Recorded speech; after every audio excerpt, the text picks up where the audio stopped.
Chapter 1226. The darkest time before dawn had passed. Outside the window, the world ushered in the morning light again. There was no morning sun, no rain or snow. Under the hazy sky, the wind was whistling sharply on the window lattice. The light in the study was still on. The tea at hand was the last sip. The cigarette in his hand was the last trace. The information in his hand was the last line. Ji Wenjang smoked, drank tea, put down the information and opened the curtain beside him. Outside the window, it was a cold windy winter day. The violent airflow blew the trees outside the window, some dry flower beds, and the fallen leaves were flying. It was extremely lonely. Ji Wenjang looked at it silently, very silent and very calm. As one of the directors of Zhongzhou State, he had a very tight schedule in Wuyue this time. Yesterday he talked with Wang Qinglei until midnight. Before he had time to rest after coming back, he received the news from Liaodong. After reading the information in his hand overnight, he had to talk with the 12 directors of Wuyue after Wang Qinglei one by one in the morning. After dealing with these things, it was already afternoon. He would return to Zhongzhou State as soon as possible to deploy and guide the supervision of Liaodong. It was urgent. This was Ji Wenjang's attitude. Yes, when the whole Zhongzhou State was silently watching the conflict between Emperor Dong's palace and the academics, and when the Southeast Group was trying its best to avoid being involved in this storm, Ji Wenjang had decided to take action. Some things were about principles. These were things that could overwhelm one's standpoint. They could not be compromised in the first place. Once again, he thought of the case described in the urgent document from Liaodong. At present, there was no need to doubt that the storm in Liaodong was already the biggest case of wandering thought since the founding of Zhongzhou State. This case was still shrouded in too much fog so far. What was certain was that behind the fog, there was bound to be a more sensational truth. Just a blurry image of the veins was enough to make one's heart tremble. Lu Yang mentioned Zhao Yu, the deputy speaker of Liaodong. And the problems he explained were far more than just Zhao Yu.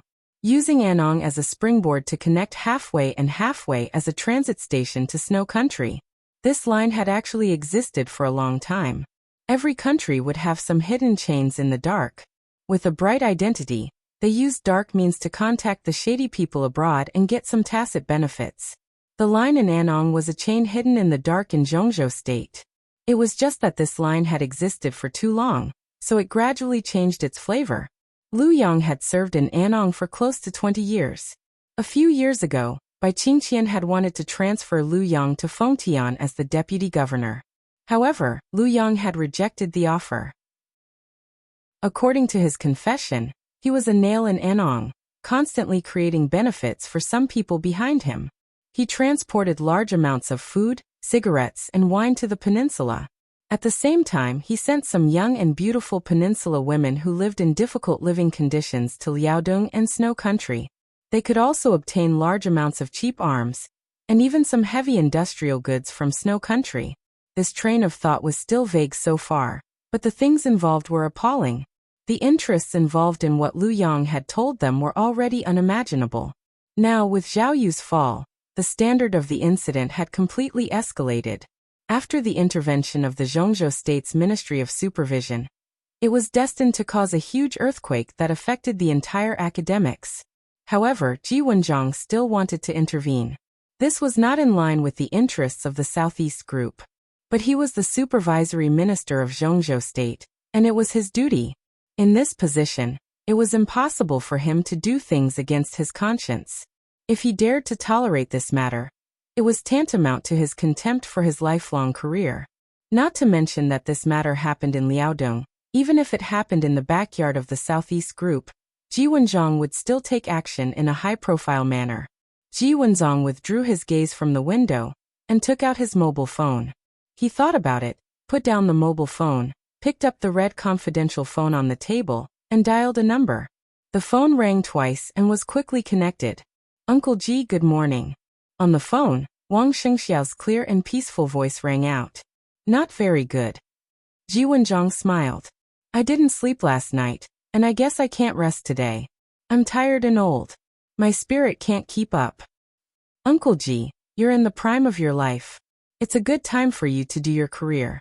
Wang Shengxiao smiled, and his voice was very sincere. You boy.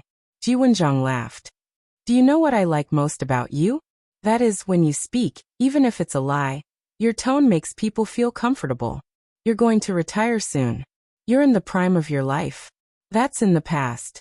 Wang Xingxiao chuckled and said softly. Uncle Ji is in Wuyue? How's the situation in Wuyue? I don't see any problems at the moment. Ji Wenjang pondered for a moment. Qinglei is quite cooperative. I told him that I wanted to deal with the Ministry of Supervision, and he didn't say much. He seemed very confident. That's because he knows that it's useless to say anything. Wang Xingxiao said lightly. The Ministry of Supervision itself maintained a certain uniqueness, and the internal personnel would often change. Ji Wenjang wanted to change the head of the Ministry of Supervision in Wuyue, which was his power. Even if Wang Qinglei was the speaker, it was difficult for him to intervene in this matter. Well, I'll settle things as soon as possible in the next 2 days. Time is very tight. It's best to have a new candidate in place as soon as possible. Who do you recommend? Ji Wenjang rubbed his eyebrows. Uncle Ji, you can make the arrangements. I believe in your judgment. Wang Xingxiao's tone was relaxed. Ji Wenjang smiled. He suddenly said, about an hour ago, Hua Xingyang, the vice prime minister, called me. His tone was calm and his words were very direct. Wang Xingxiao was silent for a moment. Liaodong. Liaodong. Wang Xingxiao's voice was a little strange. What did Hua Xingyang say? What could he say? It's impossible for him to say anything. Ji Wenjang laughed. As for the matter in Liaodong, in principle he supports a thorough investigation, but he hopes that the Ministry of Supervision can pay attention to the impact and scope. What a load of high-sounding nonsense. Wang Xingxiao sneered. It's not nonsense. Ji Wenjang's tone was a little meaningful. Wang Xingxiao seemed to be thinking about something or recalling something. After a long while, he sighed softly. When Hua Xingyang first became a director, my father said that with Hua Xingyang's talent, he could manage a place and serve as a governor, which could make the local weather favorable and the world peaceful. But it's a little difficult for him to stay in the core of the court. This person is too attached to the mountain and has a poor view of the overall situation. If he enters the cabinet, I'm afraid he will harm others and himself. In fact, all these years, if it weren't for Li Huaxing, I'm afraid that something would have happened to Hua Xingyang. Ji Wenjang did not speak. Without evidence, he could not say anything. Uncle Ji, how did you reply to him? Wang Xingxiao asked with interest. I didn't say anything. Ji Wenjang said honestly. In fact, there was something wrong with Hua Xingyang's call. That was when he read the most critical part of the information, and he was already furious. After receiving Hua Xingyang's call and listening to his words, Ji Wenjang really didn't want to talk to him and hung up the phone directly. In fact, if he had called an hour or two later, no matter how dissatisfied Ji Wenjang was, he would at least pretend to be polite to him after calming down. He would not have ignored him at all. It was just a coincidence that as soon as he hung up the phone, Ji Wenjang and Hua Xingyang almost completely fell out. Hua Xingyang might throw the phone away again. Ji Wenjang was fearless. He was about to retire, and he had the Southeast group behind him. Even if he retired, he was still one of the spiritual leaders of the Southeast group. At this time, he had no desire and was not afraid of anyone at all. Ah! Wang Xingxiao laughed unabashedly and said, This is really like your character. Ji Wenjang shook his head helplessly and did not speak. He looked elegant and usually had a gentle temperament. But in fact, among the giants of the Southeast group in recent decades, Ji Wenjang's hot temper was absolutely second to none. When he was still a deputy governor, he had a quarrel with Sword Emperor while pointing at Wang Tianzong's nose. He even almost fought with Wang Tianzong, who was young and vigorous at that time. Part of the reason why he could get to this position was Wang Tianzong's courage. Most importantly, Ji Wenjang's integrity in his bones had won the collective respect of everyone, even those outside the Southeast group. Prime Minister Hua has made a lot of mistakes recently. Wang Xingxiao said softly, You've heard about the dispute between him and Speaker by some time ago, haven't you? By Qingqian. Ji Wenjang pondered for a while. When he mentioned the woman who now set off a monstrous storm in Liaodong, and even tried to shake the foundation of the academics, There was undisguised appreciation on his face. This speaker of Liaodong had no shortcomings in all aspects. She was majestic and full of courage. Even as a man, most people could not compare with her. Since she joined the new group, it could be said that she had really soared. The loose structure of the giant group itself was a kind of restriction for her. If she had stayed in the giant group, Bai Qingqian might have been able to enter the parliament smoothly in this election. But being a member of parliament was already her end, and it could be said that it was as difficult as ascending to heaven. But now with the rise of the new group, Bai Qingqian was very likely to begin to fight for the position of prime minister in 5 years. In the hundreds of years of history of Zhongzhou state, there were only 2 real female prime ministers so far. Bai Qingqian had great hope to become the third. 5 years later, if the new group doesn't collapse and I'm not dead, I'm willing to vote for her. Ji Wenjiang said with a smile. At that time, he naturally had no voting right, but his attitude could affect a large number of people in the Southeast group. Wang Shengxiao laughed it off and said softly, "What I want to say is that Hua Xi seems to be too enthusiastic about the matter in Liaodong this time. He is so enthusiastic that he has lost his mind." After a pause, Wang Shengxiao said softly, "Uncle Ji, in your opinion, is there a direct relationship between Prime Minister Hua and the wandering thought case in Liaodong?" Direct relationship? Ji Wenjiang's heart shook. He fully understood what this sentence meant. Ji Wenjiang was silent for a long time before he said cautiously, "It's hard to say at the moment." He hesitated and continued, "But you're right. Prime Minister Hua has made a lot of stupid moves recently, and Xiyuan is now in the lead. We need to add fuel to the fire." Wang Shengxiao pondered. "So?" Ji Wenjiang narrowed his eyes. "So, I support any decision you make." Wang Shengxiao laughed. "Let's enter." Chapter 12:27. Ji Wenjiang smiled and felt a little relieved. He really needed Wang Shengxiao's support. And he also knew that at this sensitive time, not everyone in the Southeast group wanted to pay for his sense of responsibility. He didn't sit in this position, so he didn't need to consider the things in this position. Ji Wenjiang's attack on Liaodong would naturally arouse different thoughts within the Southeast group, and then there would be different voices. This time was too sensitive. Li Tianlan and Li Huaqing were too sensitive. The conflict between the two sides was escalating. The Southeast group naturally wanted to sit on the sidelines and watch the tigers fight. It was only a matter of time before they entered the arena. But at this time, the storm in Liaodong was not a good time. Ji Wenjiang could predict the pressure brought by the voices within the Southeast group. Therefore, the support of Wang Shengxiao, the patriarch of the Wang family of Beihai, was extremely important. With his attitude, the voices within the group would have a new balance. What about Xiyuan? Ji Wenjiang asked. When Xiyuan preferred to play it safe now, the election was getting closer and closer, and Hua Zhengyang was obviously a little anxious, so he kept making stupid moves. At this time, when Xiyuan needed to play it safe, so he also hoped that the whole Southeast group could play it safe. The next big move of the Ministry of Supervision was obviously not what Wen Xiyuan wanted to see. Wen Xiyuan was the next leader of the Southeast group that Beihai had put forward. Ji Wenjiang had no way to ignore his opinion. "It's okay," Wang Shengxiao whispered. "On the issue of Uncle Wen, the attitude of the new group is very obvious, that is, support. This is a return." "Then the report is too obvious this time." Ji Wenjiang laughed and joked. "We're not doing nothing." Wang Shengxiao laughed. "Uncle Wen means not to act rashly before figuring out Li Huaqing's trump card.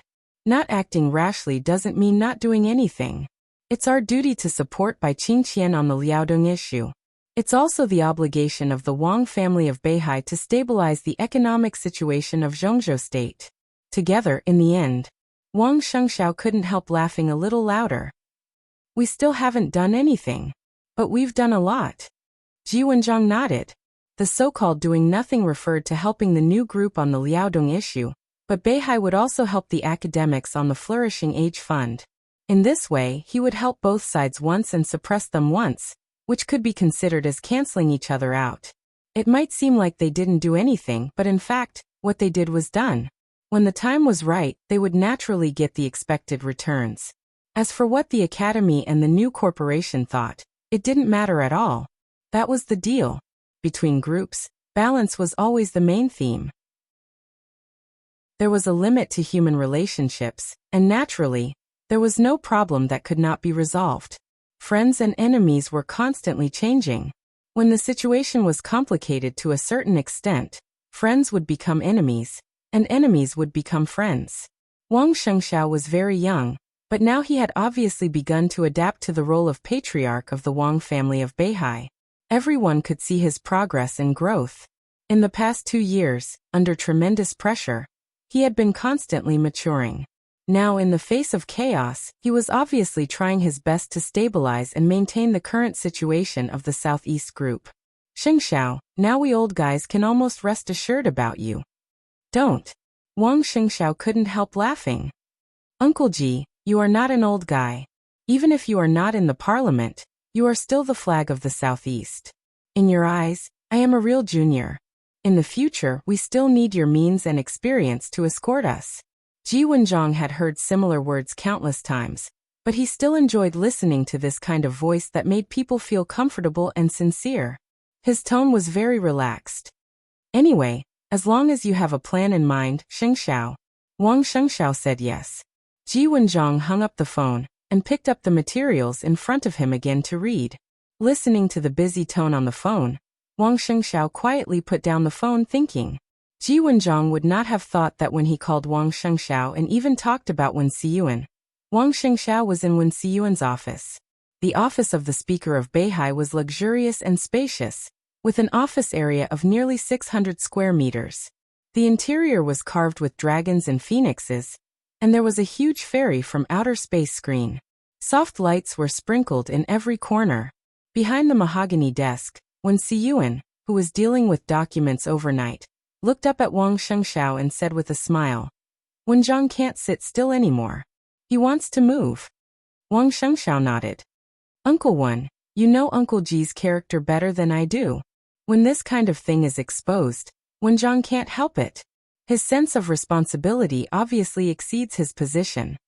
Wen Siyuan's tone was full of admiration. Ji Wenjiang, who looked gentle and elegant, was actually the real iron face of Zhongzhou State. His usual style was relatively mild, but at the critical moment, he would never show any favoritism. The whole Zhongzhou State knew this. Since he entered the supervisory department, from the deputy to the present director, many officials had been defeated by him.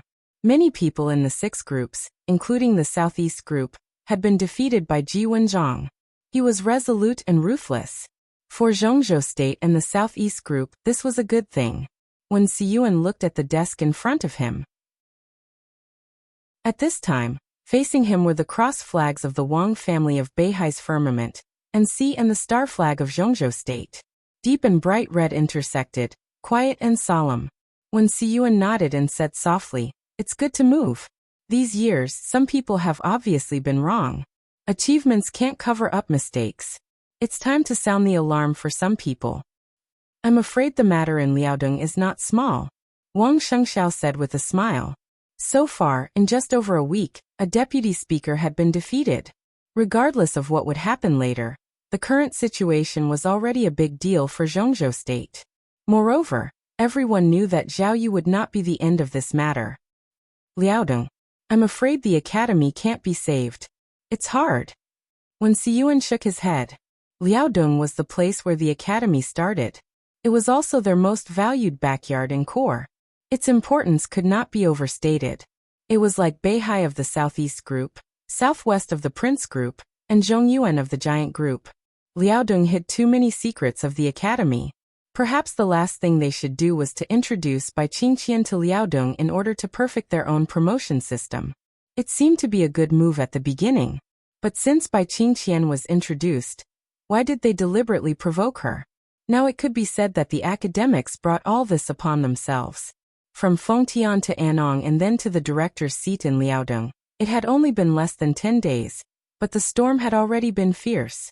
If this matter was dug into, there might be counselors involved, and Hua Zhengyang might even be in danger. Now it seemed that with Bai Qingqian's departure from Liaodong, Liaodong's status would inevitably rise in the future.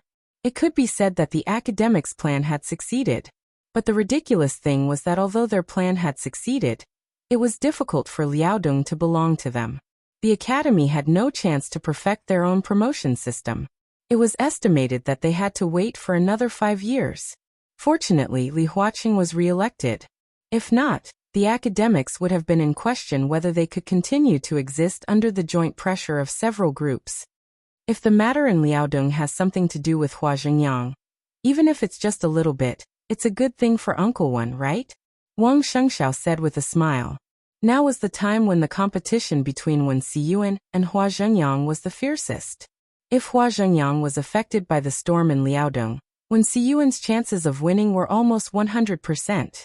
So far, there were only 3 people who could compete for this position, and were qualified to compete for this position. Wang Qinglei had a theoretical possibility, but in fact, the Prince Group had no confidence in pushing him to the position of Prime Minister. In this way, there were only Wen Siyuan and Hua Zhengyang. If Hua Zhengyang had a negative elimination system, Wen Siyuan would almost have no opponent at all. Therefore, he supported Ji Wenjiang to deal with Wu Yu. This would cause some different voices within the Southeast Group, but these were all small problems. Every election was chaotic, and chaos led to chaos. All the major groups showed their own magic powers. It seemed to be a mess, but in fact, each group had its own strategic goals. The first strategic goal of the academy was naturally to ensure that Li Huaqing would be re-elected. Secondly, it was to let Hua Zhengyang go further, from the first deputy position to the chief position. Then it was to introduce a heavyweight province to perfect its own promotion system, so as to make full preparation for the post-Li Huaqing era. The strategic goal of the Prince Group was to choose a council-level assistant who could really help Guo Wentian share the pressure, and then stabilize its own internal affairs and look for opportunities. The strategic goal of the giant group was the Border Control Corps, which was also to protect the new group. The overall strategic goal of the new group was to stabilize several provinces and at the same time, occupy more say in the cabinet as much as possible, and provide official support for the development of Emperor Dong's palace in the next 5 years. The Southeast Group naturally had its own strategic goals. The first step was to promote Wen Siyuan, and the second step was what Wang Shengxiao was secretly planning now. At least it's not a bad thing. Wen Siyuan said in a somewhat happy tone, "Is there anyone in Longjiang province who is suitable to go to Liaodong?" Wang Shengxiao suddenly asked. Longjiang was close to Liaodong and Beihai, and it was also the sphere of influence of the Southeast Group. Of course, it was not as exaggerated as the back garden, but in Longjiang, the power of the Southeast Group had a great advantage. If the academics could not protect Liaodong, Liaodong would inevitably become a battlefield for the major groups. If they could send people there first, they could at least occupy the position of deputy speaker. We won't intervene this time. When Siyuan shook his head with a smile. Don't bite off more than you can chew. Let's put the matter of Liaodong aside first. We have more important things to do. He looked at Wang Shengxiao with soft eyes. Wang Shengxiao nodded slowly. So, I should go to Tiannan now. Chapter 1228. In Li Tianlan's study. It was the first time that Li Tianlan had a video call with Bai Qingqian since the Liaodong incident broke out. Bai Qingqian was wearing a black suit and had a soft smile. The background of the video was the speaker's office in Liaodong. There were thick piles of documents on the desk. She was holding a pen in her hand, apparently reviewing the documents. "Thank you for your hard work, Auntie." Li Tianlan nodded and said in a calm voice, "You'll get used to it." Bai Qingqian smiled lightly. The majesty and ease of handling the matter was what made the council speechless. The storm in Liaodong was breaking out almost every minute and every second. Everyone was paying attention to Liaodong. The entire academics was now on tenterhooks. The storm exploded in Fengtian and swept across the entire Anong. Today, hundreds of related personnel in Liaodong had been invited by the Ministry of Supervision to drink tea and explain relevant issues in the designated places and at the designated time, including a deputy speaker and 6 council members of Anong. Things had developed to this point, but instead of subsiding, they were getting more and more intense. But under such circumstances, the most surprising thing was that, except for some personnel related to the incident itself, Liaodong was generally still calm. This kind of control made everyone really recognize Bai Qingqian's power and means. This incident that was likely to have a negative impact on her was constantly broken, but the still calm situation in Liaodong cleared all possible obstacles for her to enter the council. The environment in Tiannan is not very good. You just went there and you're not used to it, are you? When you are not busy these days, you can take Little White to Yuzhou province. If you don't like the house in the prince's mansion, there are other places you can choose. Bai Qingqian looked at Li Tianlan with a smile. Her eyes were soft and kind. She paused and continued with a smile. But it seems unnecessary. You should live in Hidden Dragon Sea from now on. Actually, Xianyuan City is not bad now, Li Tianlan said softly. The overall environment in Tiannan was not very good, even barren. But with the continuous investment from the Flourishing Age Fund, Li Tianlan firmly believed that it would become one of the most beautiful provinces in Zhongzhou State. Yes, Xianyuan City is now the most luxurious city in Zhongzhou State. You are a rich man. Bai Qingqian blinked. Li Tianlan was a little embarrassed and avoided Bai Qingqian's gaze. No matter how they got along, most of the time, Li Tianlan would intentionally or unintentionally avoid contacting Bai Qingqian. He was afraid of her. It wasn't fear in his heart, but an indescribable feeling. It was hard for Li Tianlan to face the way Bai Qingqian looked at him. It was very gentle, very intimate, with a faint but absolutely deep guilt, and a touch of determination that she could not wait to give everything to him. This kind of feeling made Li Tianlan feel a sense of dependence and security from the soul. In front of Bai Qingqian, he seemed to become vulnerable easily. This was absolutely not allowed by Li Tianlan, but it was also something he could not stop. Therefore, every time Li Tianlan saw Bai Qingqian, he would be very happy, but at the same time, he would feel a sense of panic because he could not control his state. Li Tianlan shifted his gaze and said softly, "Auntie, how far will the problem in Liaodong develop?" "What are you referring to?" Bai Qingqian narrowed her eyes slightly. "Who will be involved in the highest position? Does it have anything to do with Hua Zhengyang?" Li Tianlan asked directly. This might be the problem that quite a few people were worried about at the moment. Since the incident in Liaodong broke out, Hua Zhengyang's attitude was obviously a little abnormal. Although he tried to pretend to be very calm on the surface, his attitude could not deceive people. He obviously paid too much attention to the problem in Liaodong. It would not be surprising for anyone to be involved in a group that involved hundreds of billions of dollars. If something went wrong with Hua Zhengyang, what about Li Huaqing? The foundation of the entire academics would be completely torn apart. It's not certain yet. Bai Qingqian shook her head. But even if he is related, it won't be a big problem. Many people know about Prime Minister Hua. He does have some shortcomings. For example, he lacks the overall situation, but his personal ability and personal integrity are trustworthy. The word greed should have nothing to do with him and his family. Li Tianlan nodded slightly, thinking. What is certain is that the incident in Liaodong will involve a lot of people, and a considerable number of backbone figures in the academy will be more or less affected. This is a warning. If Li Huaqing wants to show his strength, he must be prepared to get hurt. Liaodong can't be saved. If he continues to struggle, there will definitely be more surprises waiting for him. Bai Qingqian smiled and said, "Do you really think that the two old masters in Yuzhou have given up?" The two old masters in Yuzhou. By Zhanfang and Zhou Mulan. Li Tianlan naturally did not dare to think that their silence meant depression. The two of them were bound to retire after this year's election. At this time, they were the most fearless. No one dared to offend them, and there was no one they didn't dare to offend. Whoever made them unhappy, they dared to directly take action. At this time, the silence of the two since the incident in Liaodong would obviously not be ignored by the outside world. Everyone was guessing that the two old brothers were accumulating strength.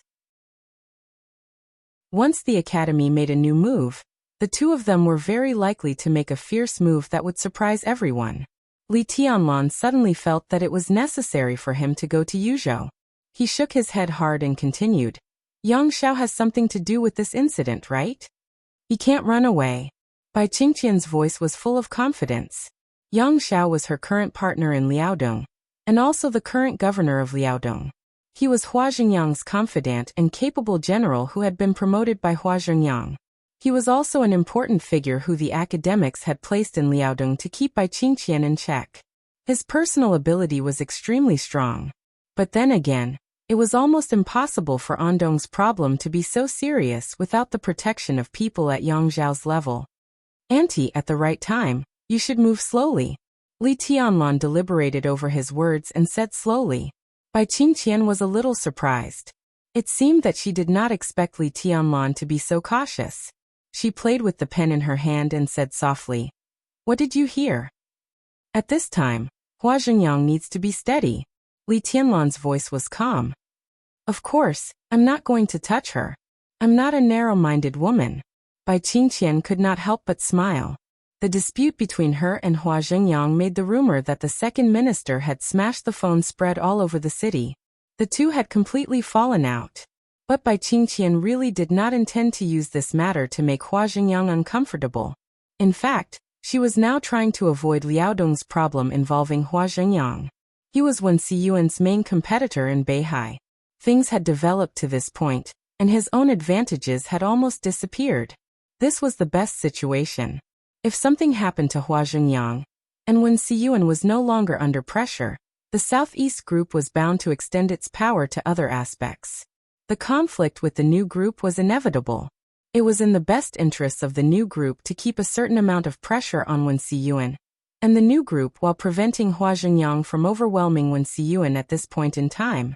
Li Tianlan smiled bitterly and shook his head. There seems to be something wrong with things. Li Huaqing seems to have other plans. He thought for a moment and continued.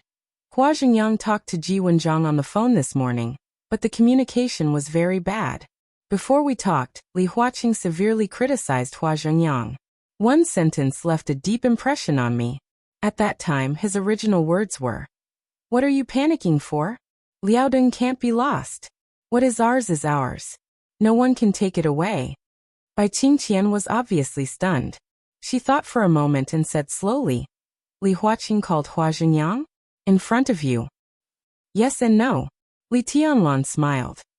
"He can't see me, but I can hear him." His sword energy had always permeated every corner of Emperor Dong's palace. This was not his spontaneous behavior, but something that happened naturally when his kendo reached a certain stage. As long as he wanted, all the sword energy within 10,000 meters was a part of his body, his eyes and ears.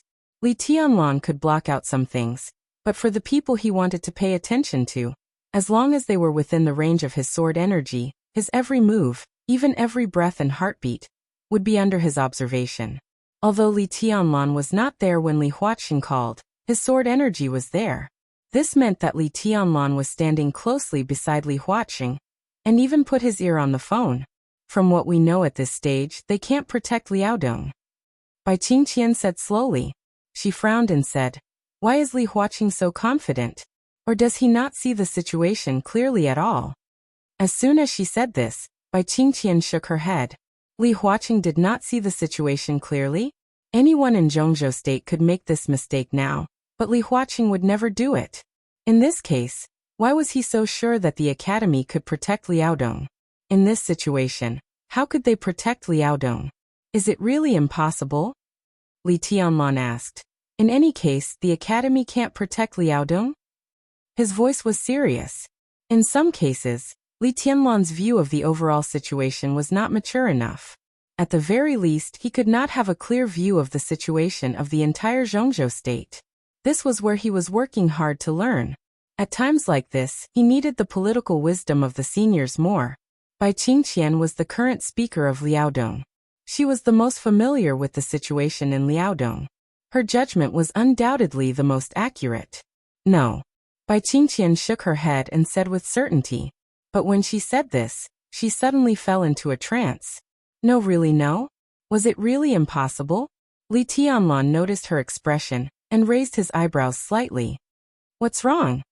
Bai Qingqian was silent for a while, then took a deep breath and whispered. There is a situation where they can protect Liaodong, but I ignored it. Her expression became a little strange. What situation? Li Tianlan asked. Bai Qingqian did not answer, but asked, Li Huaqing is still in Xianyuan City. How is your talk these days? Li Tianlan's mouth twitched and he whispered, We haven't talked. They really hadn't talked. Except for the unforgettable meeting gift Li Tianlan gave him on the night when Li Huaqing came to Xianyuan City, the two had not seen each other or talked to each other these days. The storm in Liaodong was fierce. But Li Huaqing was too calm. He was so calm that it made people feel uneasy. I think we should find a chance to meet him. Bai Qingqian whispered, The only way I can think of for them to protect Liaodong is that we support the academics. This is the way I thought of, and it should be the only way. Chapter 1229. Bai Qingqian's voice was a little absent-minded. When Li Tianlan heard the content of this sentence, he suddenly felt that it was extremely absurd. But this possibility did exist. This might be the only possibility. In the current situation, who could help the academy keep Liaodong? The Prince group couldn't.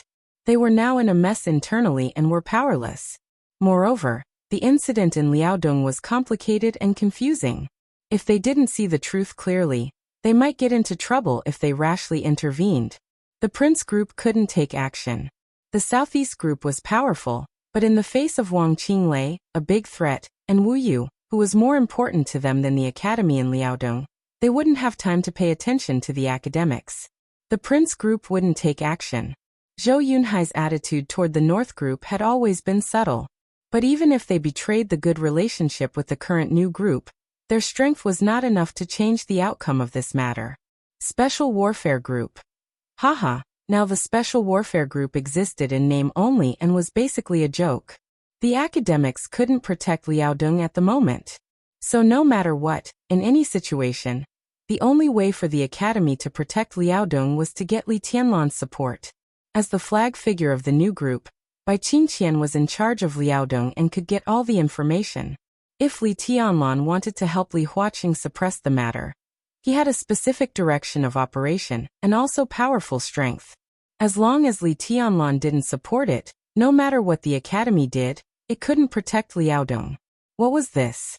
Li Tianlan couldn't help shaking his head and laughing. Now he and Li Huaqing were at loggerheads, and the academy and the new group were at loggerheads. Li Huaqing actually thought that he would help him in the end. I'm afraid he's not a fool. Li Tianlan said subconsciously. Bai Qingqian was obviously stunned for a while, and then she laughed. Li Huaqing has been in Zhongzhou State for decades. I'm afraid you're the first person to say that about him. I know he's not stupid, Li Tianlan said lightly, but the problem is he's not stupid. Why is he so confident? Now there's a rumor in Zhongzhou State. You should have heard it. Bai Qingqian suddenly asked. Li Tianlan raised his eyebrows slightly.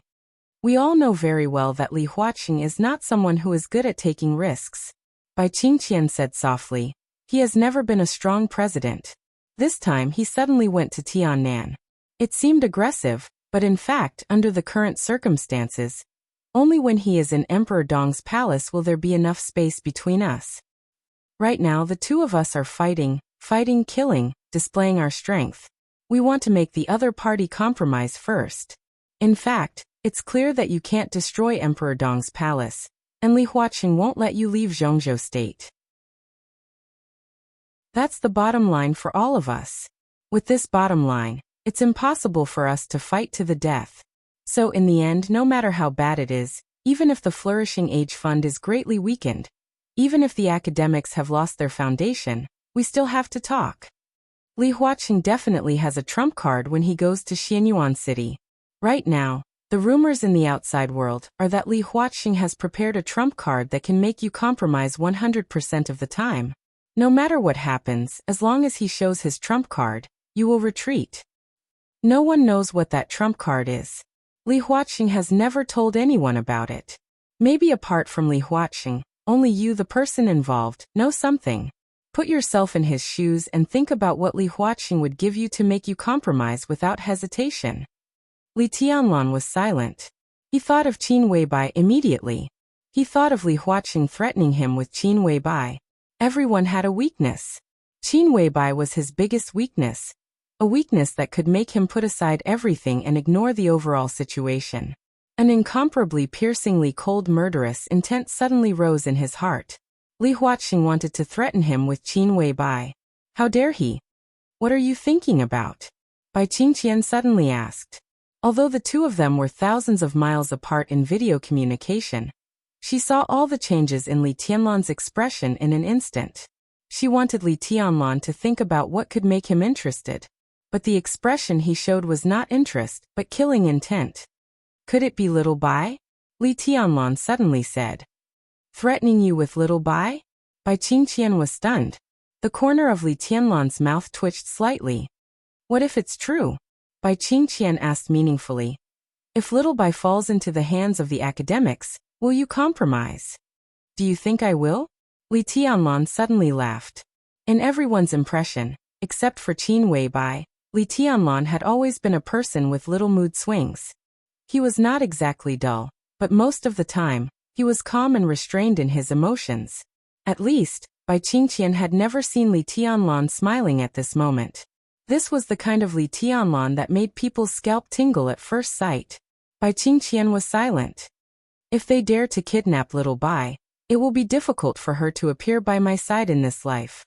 The academic faction wouldn't dare to release her. Even if I compromised, they wouldn't dare to release her. They would only control her even more strictly.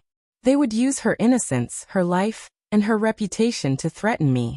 They would push their luck and make me the academic faction's dog. Everyone related to me will be the academic's dog, and even if I become a dog, in the end, Little Bai can't even come back. Li Tianlan laughed. So under such circumstances, I will not compromise. His voice spread along the sword energy all over Emperor Dong's palace, and fell into the ears of Bai Qingqian, and Li Huaqing in the villa 1,000 meters away. I will only take revenge. I will bring Little Bai back by force, dead or alive. His voice suddenly became incomparably cold and hard, yet incomparably calm. 3 days. It will only take 3 days for me to travel all over Zhongzhou state. Apart from the minister and Old Zhou, there are more than 20 counselors. Other than Old Wu and Old Bai, there are more than 200 governors, hundreds of deputy governors, hundreds of generals, and the heads of the wealthy clans. I can guarantee that within 3 days, these people, their families, friends of friends, and anyone who is even remotely related to them will not be able to survive. I can give up Emperor Dong's palace and the Flourishing Age Fund. All these can be destroyed, and indeed can't stop the destructive power of Zhongzhou state. But they can't stop me. If this happens, I will let the whole Zhongzhou state die with Little Bai. The sword energy above Emperor Dong's palace roared like a dragon. Li Tianlan nodded to Bai Qingqian and whispered, I'll go and have a look. The communication was still maintained. Li Tianlan's figure disappeared instantly. When he appeared, Li Tianlan had already appeared outside the gate of Emperor Dong's palace thousands of meters away. The sword energy within 10,000 meters began to sweep the whole city as Li Tianlan moved. Li Tianlan's figure flickered, and the next second, he had come directly to the edge of Xianyuan City. The surging sword energy directly set off a gust of wind in Xianyuan City. Li Tianlan left Xianyuan City and entered Ningbian. His figure flashed unscrupulously with the expansion of the sword energy, covering thousands of meters with one step. The entire Tiannan Freedom Corps stationed at the border of Ningbian could feel the terrifying sword energy that covered the sky and covered the earth. Li Tianlan swept through the center of Ningbian City, and directly entered Nanyuan of Zhongzhou State. Qin Weibai was already on her way back. Her private plane took off from Reki City, and would land at Nanyuan International Airport, which was a temporary route that belonged to Qin Weibai. Everything was normal on the plane. Li Tianlan spoke to Qin Weibai on the phone before talking to Bai Qingqian. The plane's safe landing was inevitable. Even if the academics wanted to kidnap Qin Weibai, they couldn't shoot down the private plane. What they wanted was Qin Weibai alive, who could be used to threaten Li Tianlan. So if they wanted to take action, there was no chance before the plane took off. The only chance was when Qin Weibai got off the plane and took the helicopter to Xianyuan City. Li Tianlan would personally stay at Nanyuan International Airport and bring Qin Weibai back. The sky above Emperor Dong's palace was empty. In the villa, Li Huaqing sat quietly on the sofa. Li Tianlan's voice seemed to still echo in his ears, clear, cold, and calm. Li Huaqing couldn't help imagining that scene. If all the people Li Tianlan mentioned were dead, what would it mean for Zhongzhou State? In that case, the Southeast Group, the Academics, the Prince Group, the North Group, and the Special Warfare Group would all cease to exist. The only one left was the Giant Group. But the Giant Group obviously couldn't afford such a responsibility. Zhongzhou State collapsed in an instant. All kinds of systems were completely paralyzed, and the national power plummeted. It was surpassed by Star State, the European Alliance, and East Island. If such a situation really happened, there was no doubt that Li Tianlan would be the biggest sinner since the founding of Zhongzhou State. He would be notorious for thousands of years. But who cared about that? He could even give up Emperor Dong's palace. What else couldn't he do? Li Huaqing could completely feel Li Tianlan's bone-chilling madness. It was the desperation under extreme calmness, the determination to destroy the whole world. Li Huaqing shook his head slightly and smiled. This was indeed a so-called solution. Kidnapping Qin Weibai. But he wasn't stupid. How could he be so stupid? Li Tianlan had been wrong from the beginning. Li Huaqing did have a trump card, and he could guarantee that he could make Li Tianlan completely compromise the moment he took out that trump card. Li Tianlan couldn't think of what this trump card was. Maybe he couldn't think of it, but he didn't dare to think about it or believe it. The whole Zhongzhou State didn't dare to think about his real trump card. But such a trump card was a benefit, a gift, absolutely not a threat. Li Huaqing picked up the teacup and drank some water. His whole body was completely relaxed and leaned against the sofa. He didn't take Li Tianlan's warning to heart at all. He breathed a sigh of relief and muttered to himself, "What a mess." Chapter 12:30. When the silver private plane, which reflected the airport lights, slowly stopped at Nanyang Airport, Li Tianlan's figure also appeared in the airport. With his current status, if he said a few words, he could make all the order in the airport stop. Planes could not take off. Passengers who landed were not allowed to get off. The CEO would personally accompany him. The most professional ground crew would put on a grand welcome ceremony, and all sorts of other messy things would not be a problem. However, Li Tianlan did not alarm anyone. The moment he arrived, the sword energy had covered the entire airport. When the door of the private plane opened and the gangway fell, Li Tianlan appeared under the gangway. The first to come out were 4 female soldiers of the Snowdance Corps, who had escorted Qin Weibai back from Reki City. There were not many of them, but the lineup of 1 at the peak of the thunder-shocking realm and 3 in the fire-flaming realm could not be regarded as insignificant. The first time the 4 came out, they saw Li Tianlan standing outside. They looked a little excited and even a little fanatical, but then they forcibly suppressed it and bowed slightly to Li Tianlan. The Snowdance Corps. From the day they were transferred from the Thunderbolt Battalion to the Snowdance Corps, they knew that they belonged to Li Tianlan. In the chaos of Snow Country, Li Tianlan and the Snowdance Corps soared to the sky at the same time and completely established their positions. After the chaos of Snow Country ended, although the Snowdance Corps still stayed in Reki City, Li Tianlan had never given up this power. He had not been to the European continent after that, but through the power of Dongqing Wudi, he had been giving the Snowdance Corps the greatest care. After the establishment of Emperor Dong's palace, the Flourishing Age Fund was merged into Emperor Dong's palace. Li Tianying, Fireman, and others joined the Snowdance Corps. These were all manifestations of Li Tianlan's influence in the Snowdance Corps. After the Flourishing Age Fund joined Emperor Dong's palace, Li Tianlan personally signed the first large-scale fund transfer, which was as high as 30 billion Zhongzhou dollars, and it was used on the Snowdance Corps. This money would build a new training ground, new dormitories, improve their living standards, and new meals for the Snowdance Corps. Emperor Dong's palace also had a second plan to allocate funds to the Snowdance Corps. It was said that it would use the channels of the Dark Knights to upgrade their armaments in all aspects from the European alliance, and make up for some of their current shortcomings in armaments. Li Tianlan's shadow really existed in the Snowdance Corps. Even if Li Tianlan had not appeared in front of them for more than 2 years, a series of actions clearly showed that they were people of Emperor Dong's palace. The Snow Dance Corps was also a super corps of Emperor Dong's palace.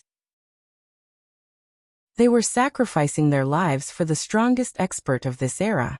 Now that they suddenly saw Li Tianlan standing outside the plane, their excitement could be imagined. Li Tianlan nodded to them. The next second, his eyes involuntarily fell on Qin Weibai, who walked out of the cabin. Tight jeans, thin white sweater, exquisite high heels. Dressed simply, Qin Weibai had an indescribable purity and beauty. There was a touch of surprise and joy on her perfect and dreamy face. Obviously, she did not expect Li Tianlan to come here. Her high heels stepped lightly on the carpet on the gangway, and she quickened her pace to Li Tianlan's side. The corners of Li Tianlan's mouth moved, and he smiled. Qin Weibai stood in front of him and tilted her head slightly. She smiled softly and said, "You miss me so much? It's only 40 minutes from here to Emperor Dong's palace. Can't wait?" Li Tianlan's smile grew bigger and bigger. Qin Weibai seemed to realize that her words were inappropriate. She blushed slightly and punched Li Tianlan lightly. "Don't be serious." "I'm a serious person. I'm not as horny as you think." Li Tianlan held Qin Weibai's hand casually and said with a smile, "I understand." Qin Weibai squinted and smiled with hidden meaning. "I've long heard that the woman in East Island is carrying a bag and living with you. How could my majesty be horny? I'm afraid you've long been immersed in someone else's tenderness. Your majesty, I can't thank you enough for remembering to pick me up. Where did you learn to be so sarcastic?" Li Tianlan felt a headache coming on. It's my nature." Qin Weibai clenched her small fist and raised it. "Tell me honestly, did you make any mistakes?" "Of course not." Li Tianlan laughed and pulled Qin Weibai into his arms. He lowered his head and gently bit her delicate ear. "I've eaten delicacies. How can I still eat porridge and side dishes? My appetite has been spoiled by you." Qin Weibai's body was a little weak. Her ear could definitely be regarded as her weakness. Every time Li Tianlan gently bit her ear, this goddess, who was high and mighty in the eyes of outsiders, would become like a well-behaved cat. "Haven't you ever thought of changing your taste occasionally?" Qin Weibai's big eyes were a little blurred, and she muttered to herself, "Your delicacies, but you're also porridge and side dishes. You can satisfy all my tastes." Li Tianlan touched Qin Weibai's soft long hair. "You're glib." Qin Weibai glared at Li Tianlan, then smiled, put her arms around his neck and kissed him on the face. "For the sake of your honesty, I'll give you a reward." Li Tianlan smiled and looked at the 4 female soldiers of the Snow Dance Corps, who also walked down the gangway but hesitated and didn't know whether they should come over or not. He waved to them. The 4 female soldiers were stunned. They looked at each other, and then their faces turned red. They trotted over and gave Li Tianlan a standard Zhongzhou state military salute. "Your Majesty." The voices of the 4 rose and fell at the same time, in unison. "You've worked hard." Li Tianlan smiled. "How is everyone in Reki City?" "Your Majesty, the Corps is very good. Reki City is very cooperative with us, and the Corps commander also takes good care of us." Among the 4 female soldiers, the middle-aged woman who was the leader said softly. Her appearance was not beautiful, and her figure was not exaggerated. However, she was dressed in the special military uniform of the Snow Dance Corps. She stood straight and had her own temperament that could not be ignored. Li Tianlan nodded and said yes. The female soldier waited quietly for a few seconds.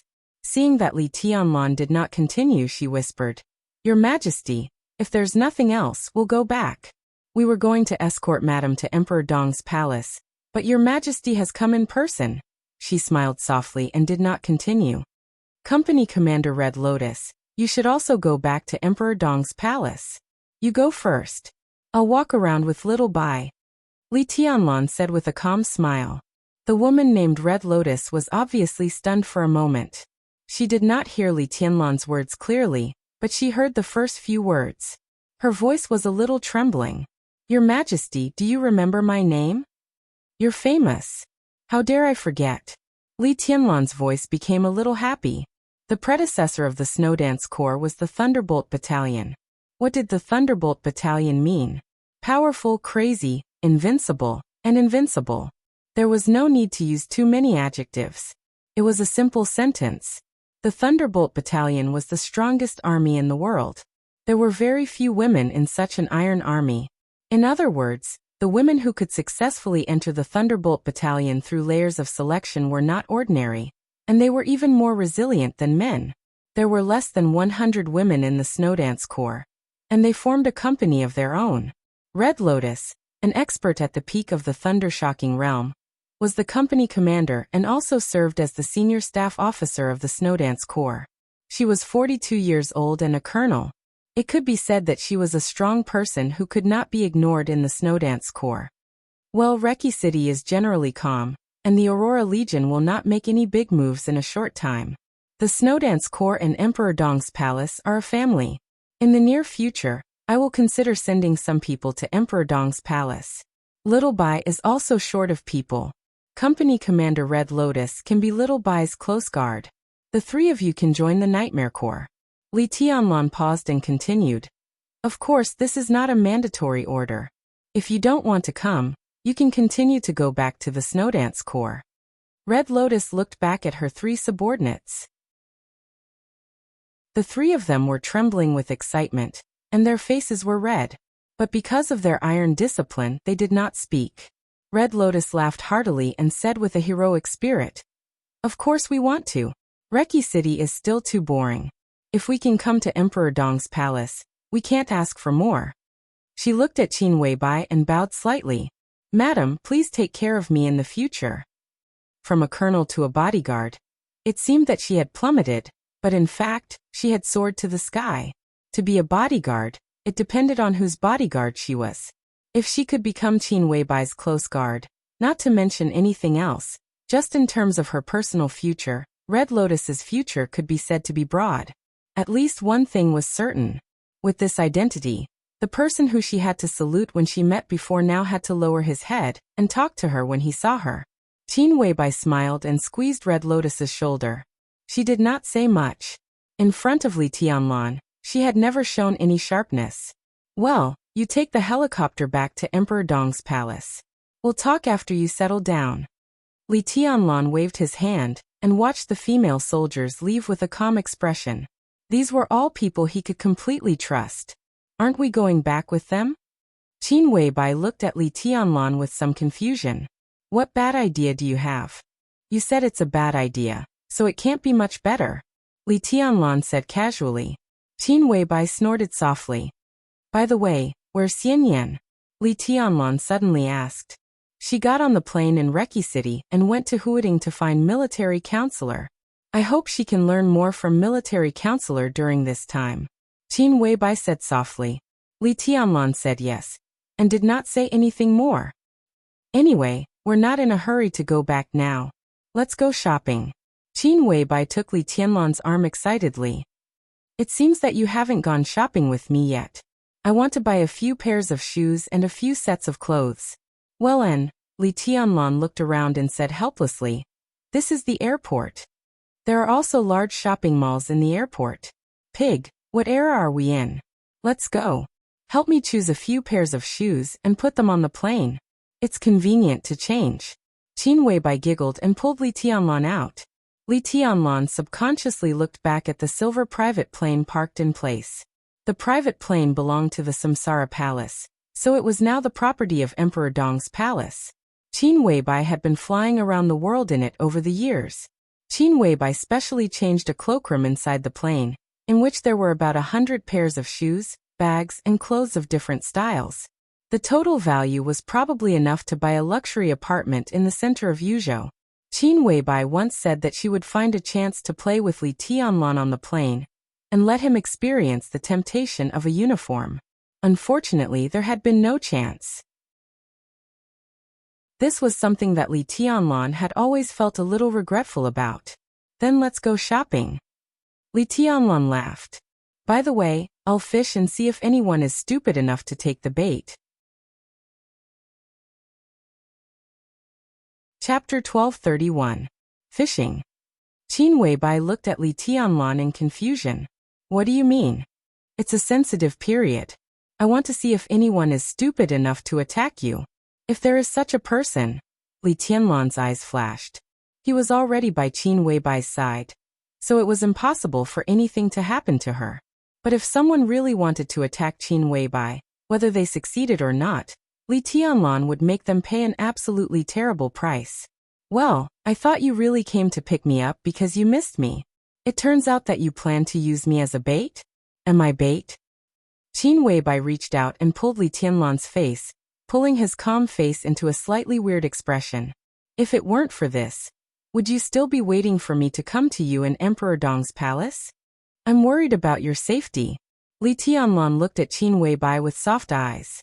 Because his face was pulled by those small hands, his voice was a little distorted. Qin Weibai gently wrinkled her nose. She didn't realize how cute this little gesture was. In Li Tianlan's heart, it was cute enough to make the whole Zhongzhou state fall. He was often fascinated by some of her inadvertent little gestures. Don't worry. Qin Weibai smiled sweetly. At times like this, no one dares to attack me, including the academics. Li Tianlan slightly raised his eyebrows. The academics do have a trump card. To be exact, Li Huaqing has a trump card. But his trump card can't be to kidnap me. How could Li Huaqing be so stupid as to be able to stay in this position? If he had to choose this method to completely irritate you, he wouldn't be in Emperor Dong's palace now. Qin Weibai whispered with a smile. In fact, there was one more thing she didn't say. She knew Li Huaqing's trump card, so she never really worried about the academics. The academics were now fighting tit for tat with Emperor Dong's palace. Both sides were in chaos, and the loss of the Flourishing Age Fund was even more shocking. But it didn't matter. It didn't matter. Because as long as Li Huaqing's trump card was revealed, Emperor Dong's palace would indeed compromise. At that time, everything they lost would be made up 10 times, 100 times, or even thousands of times. That trump card was interests, the future, the dynasty, not a threat. In fact, the most likely to attack him now was not the academics, but other people who wanted to take advantage of the chaos. They were in the best position to make a move. But Qin Weibai knew very well that they had a standpoint, but they had no candidate. Jiang Shangyu was seriously injured, Li Guangtu was captured, and Lin Fengting was one of them. Li Tianlan was her man. Apart from these four, there were no other candidates. It was true that Qin Weibai did not know martial arts, but it did not mean that she did not have the ability to protect herself. Now she slept very well. In the deepest sleep, she could dream of the boundless starry sky every night. Everything became reality in her imagination. She was still looking for the tree in her dream. The faint, transparent Li Tianlan who seemed to disappear at any time under the tree. In her dream, she imagined hundreds of trillions of interstellar fleets searching non-stop. In the real world, her progress in the spiritual domain was extremely fast. Now Qin Weibai was very close to the transcendent realm in the spiritual field. What did this mean? When the spiritual domain reached this level, it could easily hypnotize an invincible realm expert and have a strong impact on an expert at the peak of the invincible realm.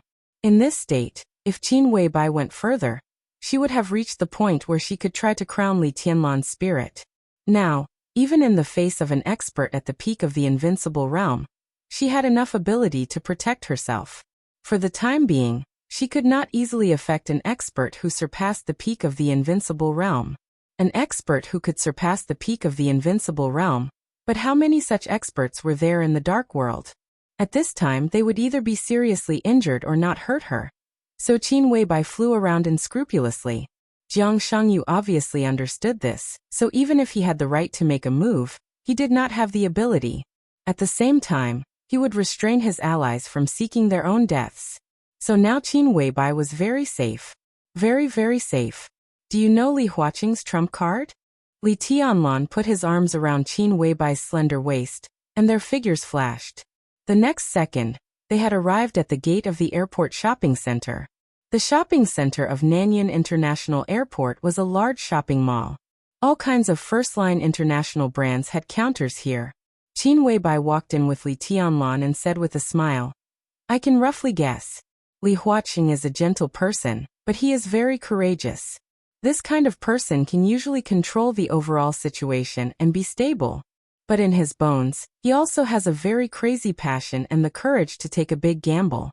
Although our relationship is not harmonious now, I still have to say that he is very optimistic about you and values you very much. Of course, this is not just his personal feelings for you. He does this just for Zhongzhou State. He protects Gu Xingyun and Li Guangtu. In the future, he will even support Jiang Shangyu. If possible, he will also extend an olive branch to the Wang family of Beihai. But all this is not for them or for himself, but to set up an opponent for you. He hopes that you can mature quickly, that you can understand what the overall situation is, and that you can understand the necessity of concession and compromise. Only in this way can he gamble with you. Gamble on what? Li Tianlan was a little curious. I can't say. Qin Weibai blinked her eyes and walked into a counter. Li Tianlan didn't recognize the brand and didn't pay attention to it. The two young shopping guides were full of enthusiasm. They had seen a lot of pot-bellied and young and beautiful couples, and they had also seen a lot of proud and indifferent strong women who were alone. However, it was indeed rare to see a young man and woman who were naturally close to each other. And a girl like Qin Weibai was even more rare. I can't say it now. Qin Weibai sat and tried on a pair of high heels. Her white and delicate feet were exquisite and beautiful, shining like jade in the light. When they were the most intimate, Li Tianlan liked to play with and bite this pair of peerless shoes. Li Tianlan looked at them and felt a little thirsty, and he was also in a trance. Different from Qin Weibai's shyness and Dongqing Rushi's eccentricity, there used to be a girl with a pair of exquisite little feet who would give him everything he liked with a smile, and let him enjoy them wantonly. But in the end, she still disappeared from his life. He hadn't seen her for almost 3 years. He sat on the sofa and was lost in thought. Qin Weibai's voice continued. I'm just guessing now. What if I'm wrong and you laugh at me? I want to see him when I go back. He's an old fox who thinks he's the winner now. I want to know if he can still be so arrogant if I expose his trump card. She stretched out a small foot in a brand new silver high heel. There were silver shining spots on the high heel, which made the small foot look more white and attractive. Do I look good? Yes. Li Tianlan quickly came to his senses and said with a smile. Qin Weibai glanced at him and looked a little suspicious, but she didn't say anything. She just chuckled and said, wrap it up. Then she picked up another pair. Li Tianlan sat on the side and watched quietly. The natural fragrance from Qin Weibai drifted over and filled the exquisite counter, as if it was nourishing his soul. High heels, jeans, a long skirt, a suit, and a subtle fragrance floated in the air. Qin Weibai's voice and smile were soft and light, but they were beautiful. She obviously didn't have the concept of saving. As long as Li Tianlan thought it looked good, she would wrap it all up. This was the airport shopping center. After buying them, there would naturally be someone to send them to the private plane, so Li Tianlan didn't have to carry the bags. Qin Weibai was dressed in different styles. A woman's desire to shop was something that even a goddess could not avoid. Upstairs and downstairs, Li Tianlan accompanied Qin Weibai for a casual stroll. In his hand was a bank card with an astronomical balance. Li Tianlan hardly used it on normal days. He only knew that the money in it was basically inexhaustible. As he casually swiped the card and looked at the clear and elegant smile of his sweetheart beside him, Li Tianlan felt like a rich man. It was a feeling he had never experienced before. For him, who had almost endless physical strength, shopping naturally did not feel tired. On the contrary, he felt that the experience was very good. Li Tianlan began to miss Qin Weibai's cloakroom on the private plane immensely. There were all kinds of clothes and shoes in there, as well as a comfortable and soft bed. It was a pity that he rarely took the private plane with Qin Weibai. Occasionally, there were other people beside them. It seemed that he could only enjoy it when he had the chance to take Qin Weibai out alone. Li Tianlan gently raised the corner of his mouth. Qin Weibai, who was choosing silk stockings, looked at his smile and said softly, "What bad idea are you thinking?" 1,000 miles in a day. Li Tianlan laughed. Qin Weibai's face was slightly red. Obviously, she thought of some promises she had made with Li Tianlan. She rolled her eyes at him and whispered, "Dirty." Carrying on the family line is a matter of course. Li Tianlan laughed. "I'm still waiting for you to give birth to a son for me.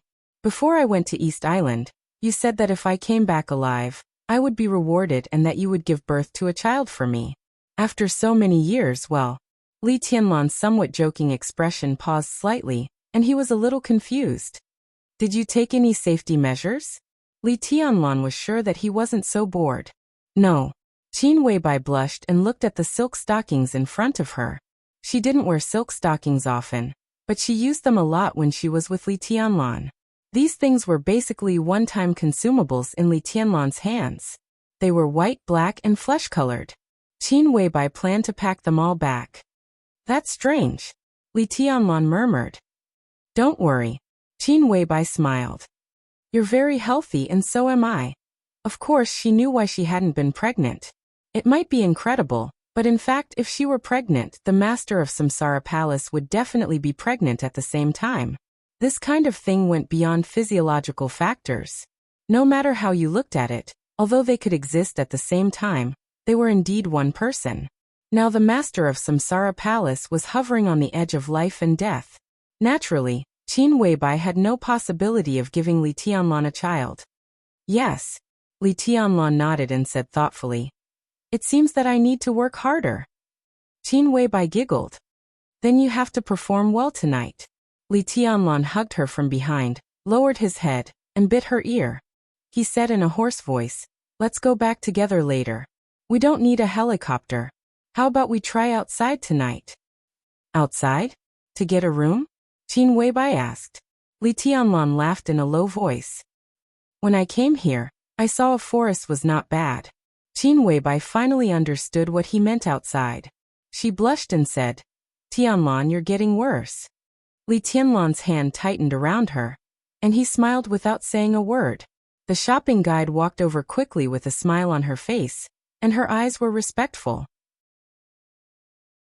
Before she got close, Qin Weibai gently broke away from Li Tianlan's arms, and whispered with a red face, find a place.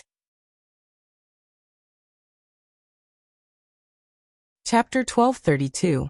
If Li Huaqing lived in Emperor Dong's palace without seeing Li Tianlan was a game, then Qin Weibai returning to Emperor Dong's palace to visit Li Huaqing was a necessary courtesy. Li Huaqing attached great importance to this visit. It wouldn't be an exaggeration to say that they were facing a formidable enemy. No one would underestimate Qin Weibai. If Li Tianlan's invincibility was only in terms of individual strength, then Li Tianlan and Qin Weibai were practically invincible in all aspects. At least in Li Huaqing's mind. Li Tianlan was not mature enough. The whole world knows this. Li Tianlan himself did not deny it. He had formed a new group, but it was difficult for him to completely control it. Therefore, he asked for Bai Qingqian from the giant group. Wu Jingmin, who had reached the retirement age and should be enjoying his old age, was also placed in the council. Military counselor, who wanted to retire, now served as the chief administrative officer of Emperor Dong's palace. Situt Songyue, who was aloof from worldly affairs, became the deputy palace lord of Emperor Dong's palace. Xiao Mahai, who was slick and slick, became the grand supervisor of Emperor Dong's palace. These were all necessary actions. Li Tianlan, who was infinitely close to the peak in terms of personal force, still needed time to grow. He needed to see through the situation in front of him and understand when and what he should do, how to control the overall situation, how to keep the internal balance, and how to better shoulder his responsibilities and sprint forward. And before he truly matured, he needed these elders to help him up the horse and send him on his journey. Bai Qingqian, Wu Jingmin military counselor, Situt Songyue, Xiao Mahai etc. These were the seniors that Li Tianlan needed. He needed their experience and wisdom. But Qin Weibai was different. Li Tianlan might not be mature enough to control the situation, but Qin Weibai was more than capable of doing these things. There are too many things to prove this. Qin Weibai was clear-headed and rational enough. She was open-minded, calm and active in her actions. She had a great vision. In the past hundreds of years in Zhongzhou State, there were countless extraordinary women, but no one could be as elegant and dazzling as she was. Such a person was enough for Li Huaqing to ignore her age and identity. Qin Weibai was qualified to talk to him. Although it was just a visit in name, Li Huaqing could clearly feel that she was not friendly. He asked Ma Si to clean the room, made tea himself and waited quietly. As expected, Li Tianlan did not come. Han Xinyan, Li Tianlan's secretary, came with Qin Weibai. Han Xinyan, who was dressed in a white suit, still looked quiet and elegant. She followed Qin Weibai's every step. Ma Si, whose forehead was still wrapped in gauze, stopped Han Xinyan with a smile and said softly, "I'm sorry, Secretary Han. The president wants to talk to Her Highness alone." He pointed to a coffee table in another direction. "If Secretary Han feels bored, we can go over there and have some tea while we wait." Han Xinyan frowned slightly and glanced at Qin Weibai. Qin Weibai nodded. Han Xinyan nodded, turned around and walked over. Ma Si instinctively wanted to follow, but Qin Weibai smiled and said, "Mommy, what's wrong with your head?" Ma Si was stunned. He subconsciously touched the wound on his head and increased the strength of his hand. It hurt so much that he trembled slightly. He smiled bitterly and said, "It's okay. I accidentally fell down. It's a little embarrassing." "On the helicopter? Is it related to Tianlan?" Qin Weibai asked with a smile. As soon as Li Huaqing arrived at Emperor Dong's palace, Li Tianlan gave him a show of strength. That night, sword energy surged over Emperor Dong's palace, and a helicopter was directly pulled into Emperor Dong's palace by Li Tianlan. The wreckage of the helicopter was scattered everywhere. Li Huaqing was not injured because of the safety belt, but Ma Si was a little tragic. He was bleeding from his head and had a concussion. He returned to Li Huaqing yesterday. "It's not His Majesty's fault. I was really careless." Ma Si hesitated and said softly, "His Majesty is angry. I can completely understand it, and so can the President. If my injury can eliminate His Majesty's resentment, it's a good thing. I'm willing to do it. Your Highness may not know, but I can be sure that the President values His Majesty very much."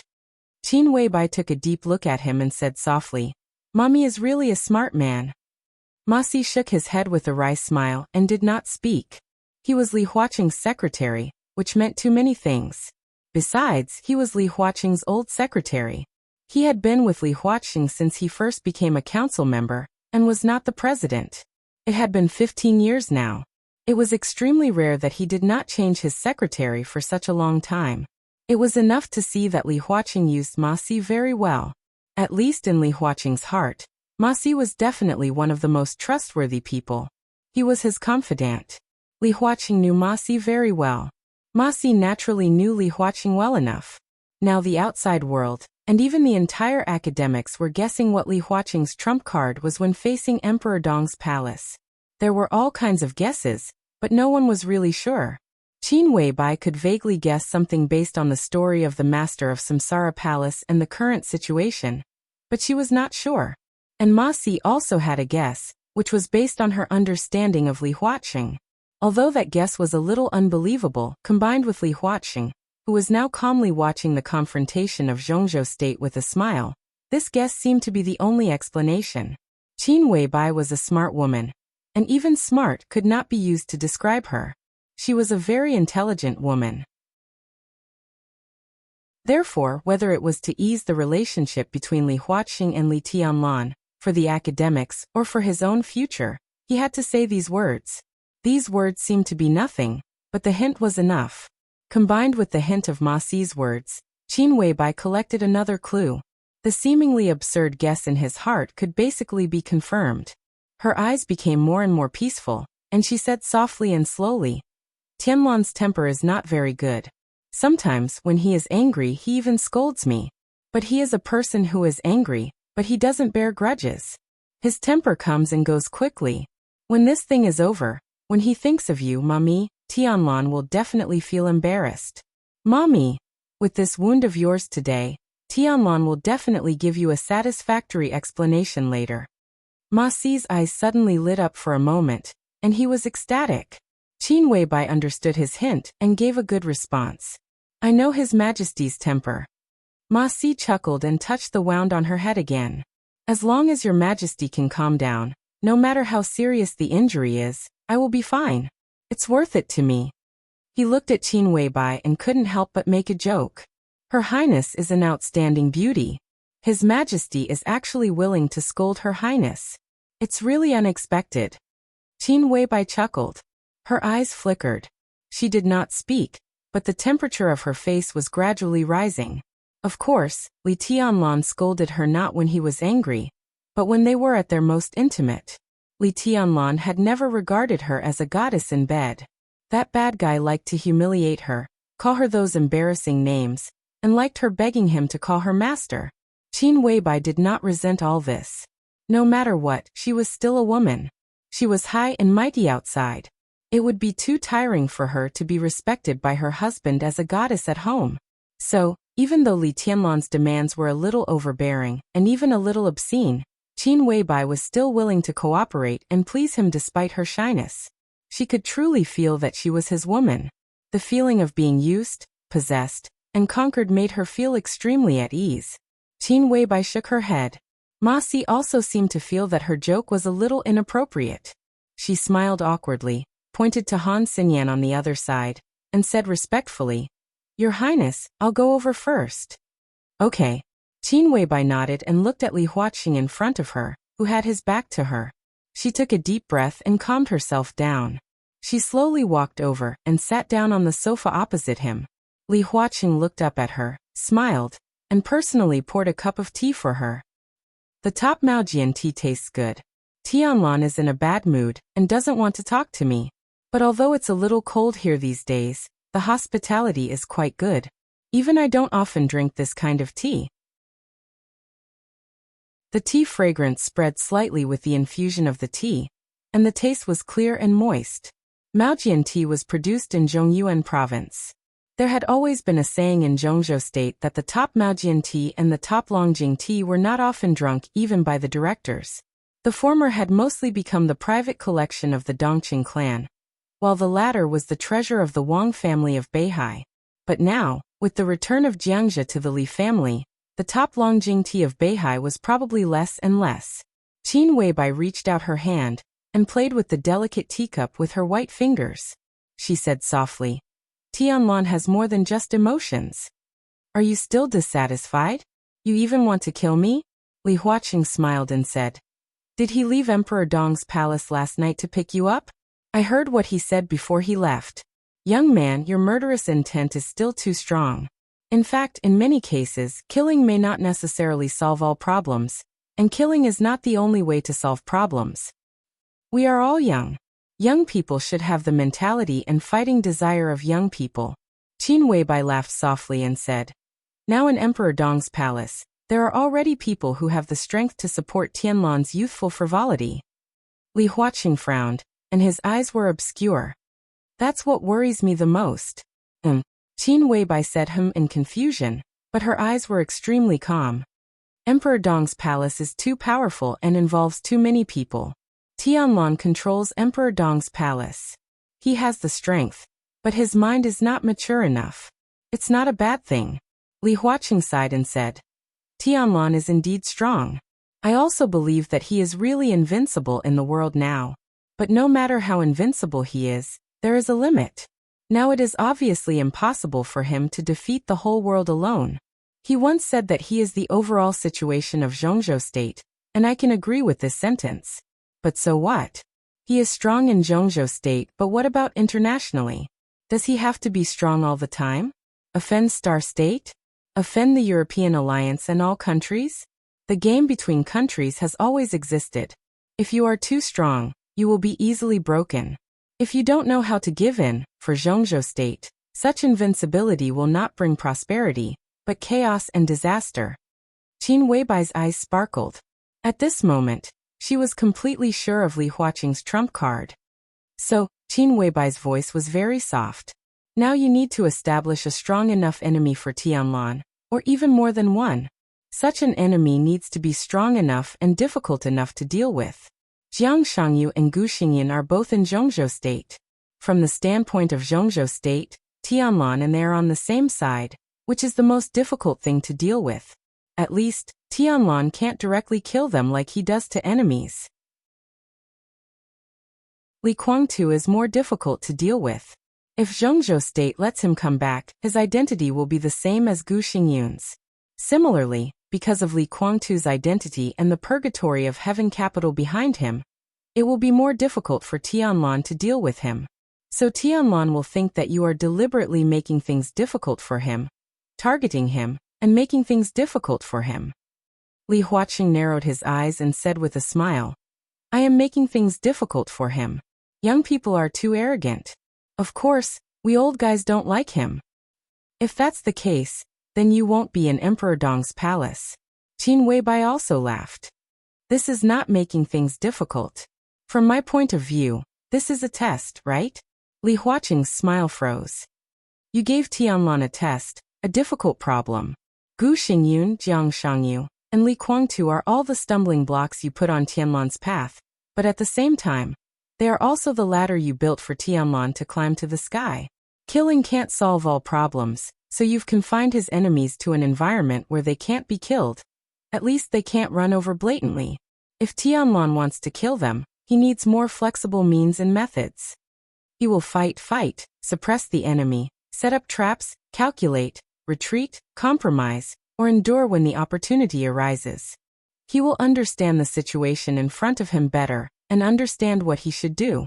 These are all things you think he should learn. Qin Weibai said softly, you want him to grow up quickly, to grow into a real invincible realm warrior, and also to grow into a mature person, a leader of great talent and bold vision. Her soft voice paused, and then she smiled like a flower. Because only in this way can you trust him with the whole Zhongzhou state, and even the future of the academics. Am I right?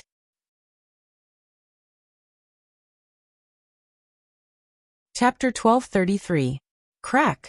With a slight sound, cracks suddenly appeared on the teacup in Li Huaqing's hand. The cracks spread along the celadone teacup, from top to bottom. The whole teacup was full of cracks.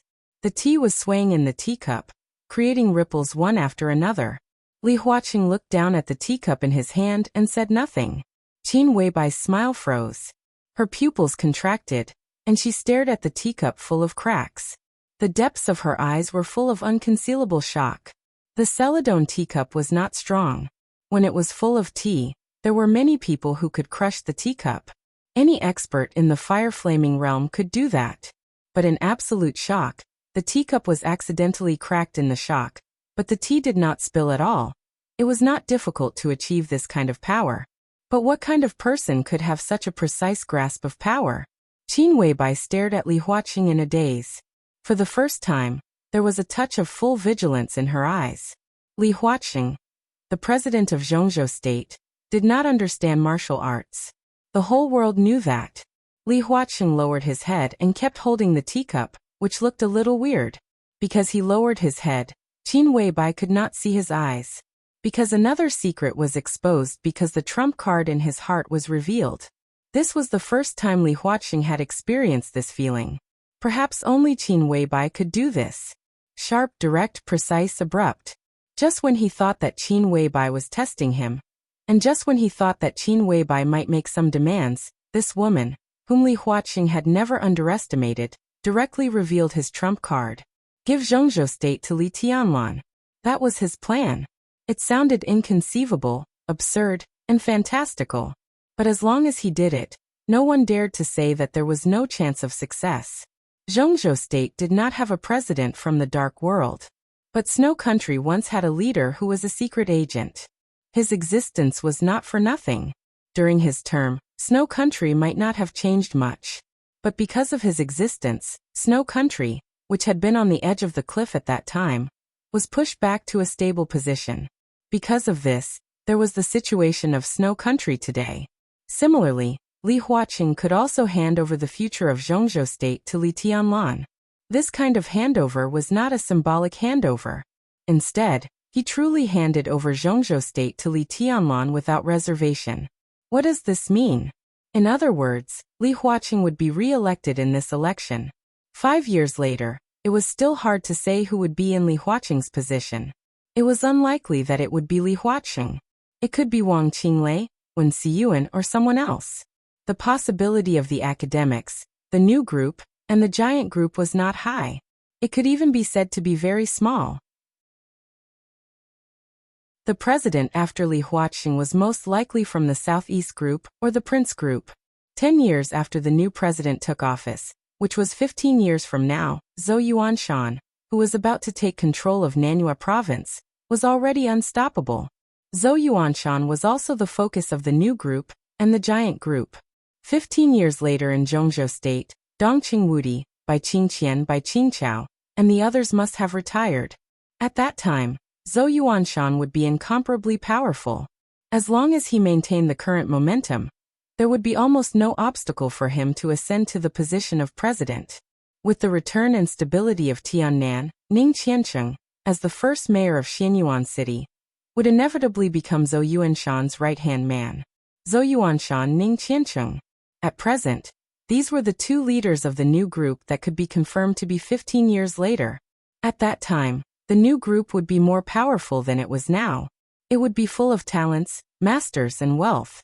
But would that be the peak of the new group? Perhaps many people thought so before. Even now, everyone thought so. But at the moment when Li Huaqing's trump card was revealed, Qin Weibai knew it was not. 15 years later, it was far from the peak of the new group. Their peak would be 25 years later. That was 10 years after Zhou Yuanshan. At that time, Li Tianlan would be nearly 50 years old.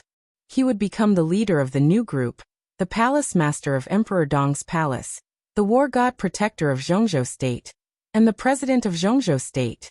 Li Tianlan, the president. What kind of crazy trump card was this? What kind of firm trust was this? Was it absurd? Not at all. As long as this trump card was revealed, all the contradictions and conflicts between Li Huaqing and Li Tianlan would disappear in an instant. Li Tianlan would hand over Li Guangtu and accept Li Huaqing's arrangement. At the same time, the academics would become the most trustworthy and firm ally of the new group. They would support the new group to maintain stability in the next 10 years, to achieve glory in 15 years, and to reach the peak in 25 years. Betrayal? No one was a fool. Perhaps the time span of this plan was very long. But Emperor Dong's palace was confident. Li Tianlan was also confident. Even if time passed, the academics would follow Li Huaqing's will. It was not only because of Li Huaqing's strong influence, but also because of Emperor Dong's palace. Emperor Dong's palace could be said to be the strongest superpower in the dark world. What would happen to Emperor Dong's palace 25 years later? Betrayal? Was the academic stupid? What was the point of betraying for the sake of betrayal? How did you know? Li Huaqing lowered his head, holding the tea, and asked in a calm voice. I guessed. Qin Weibai's expression gradually relaxed. She smiled impeccably again and said, the president's move is very clever. Now perhaps no one could have imagined that behind the tit-for-tat confrontation between the academics and the new group was Li Huaqing's full kindness, appreciation, and sincerity. This was definitely a stroke of genius beyond everyone's expectations. The premise was Li Huaqing's trust in Li Tianlan. And it was only this trust. Li Huaqing was thinking for Zhongzhou State and the academics. From the president's point of view, Li Huaqing was very qualified, even quite excellent, in the past 10 years. But from the position of the leader of the group, Li Huaqing inevitably failed. At least in the 10 years he stayed in this position, the academics did not rise, nor was it as strong as expected. They had not even perfected their promotion system until now. Now, although Li Huaqing still had 5 years, time was too tight in these 5 years. And it was foreseeable that as the 5 years gradually approached, 5 years later, when Li Huaqing stepped down from the stage, the academics would face the joint pressure of the major groups, constantly squeezing their living space, which was also in line with the principle of balance. But Li Huaqing obviously did not want the academics to become a local group. So he put his chips on Li Tianlan. His promise to Li Tianlan was very heavy. If Li Tianlan wanted to get Zhongzhou State, he needed the support of Li Huaqing and the academics. To become the president. Li Tianlan had not even thought of this crazy idea. But Li Huaqing thought about it. Li Tianlan could not refuse. As long as he accepted, at least before and during his time in office, he must ensure that the academics was in the sequence of the top groups in Zhongzhou State. And the people he supported must be the people Li Huaqing supported.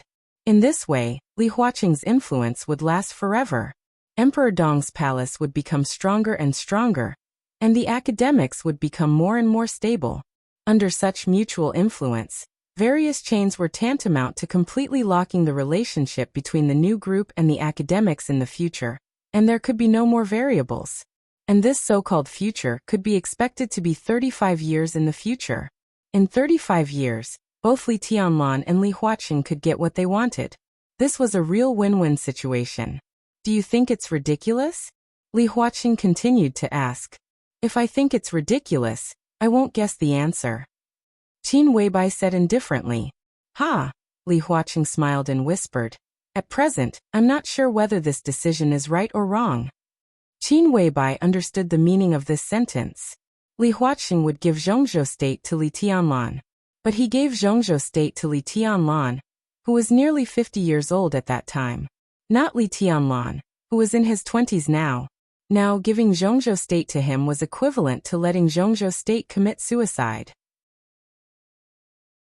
He needed Li Tianlan to become mature and profound in all aspects, and invulnerable.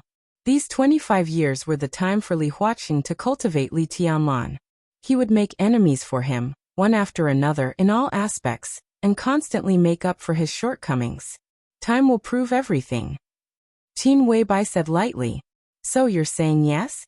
Li Huaqing raised his head. His eyes were gentle and bright. I can't give you an answer. Qin Weibai whispered. This is Tianlan's business. He should make the decision, and only he can make the decision. Good, you know what to do and what not to do. There was a touch of appreciation in Li Huaqing's eyes. I'm looking forward to Tianlan. But I'm relieved that you're in Zhongzhou State. You flatter me. Qin Weibai's expression was soft. She lowered her head and looked at Li Huaqing's hand holding the teacup. I thought the issue between Liaodong and the Flourishing Age Fund would continue to be in a deadlock, but you leaked my secret. It seems that I have to take the initiative to talk to that guy. Li Huaqing laughed self-deprecatingly. You've already shown your strength. Qin Weibai looked at his hand and said meaningfully. The academics have also shown their strength. Li Huaqing thought, and his hand holding the teacup slowly moved away. Qin Weibai knew that the confrontation that shook Zhongzhou State was over from this moment on. Next would be a chaotic battle. The celadone teacup stood quietly on the tea table. Cracks covered the teacup, with a kind of balanced perfection. The tea was still in the cup, without a trace of leakage. Qin Weibai reached out, and gently tapped the teacup. Silently, the teacup turned into a piece of debris. The tea in the teacup was like a phantom, quietly disappearing the moment the teacup was shattered. Qin Weibai was silent for a long time before she slowly said, What's your realm? No realm. Li Huaqing smiled gently. In a sense, I'm the same as you. After a pause he whispered, I'm the same as Li Kuangtu. I know you're different from him. Li Huaqing said quietly, but I'm the same as you.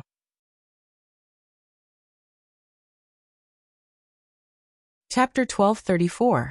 After Qin Weibai left, Wang Xiaoyao locked himself in the study for nearly a day. No one knew what he was doing in the study and what he was thinking. He took out the documents and put them back. During this period, the high-level officials of the Aurora Legion knocked on the door several times, but there was no response. One day later, Wang Xiaoyao walked out of the study without drinking a drop of water, and was directly blocked by several high-level officials of the Aurora Legion in the small corridor outside the study. The harsh and chaotic quarrel stopped the moment the door of the study was opened. An extremely burly middle-aged man was stunned at first, and then said in an excited tone, Your Highness, you must slow down. Wang Xiaoyao frowned. Don't spit on my face. The burly man took a deep breath and seemed to adjust his emotions. Wang Xiaoyao narrowed his eyes and looked at the high-level officials of the Legion outside the corridor. The burly man, codenamed Mad Lion, came from the Wang family of Beihai. In the eyes of Mount Dibing, he was a traitor like Wang Xiaoyao. He was an expert of the half-step invincible realm, and one of the 2 deputy commanders of the Aurora Legion.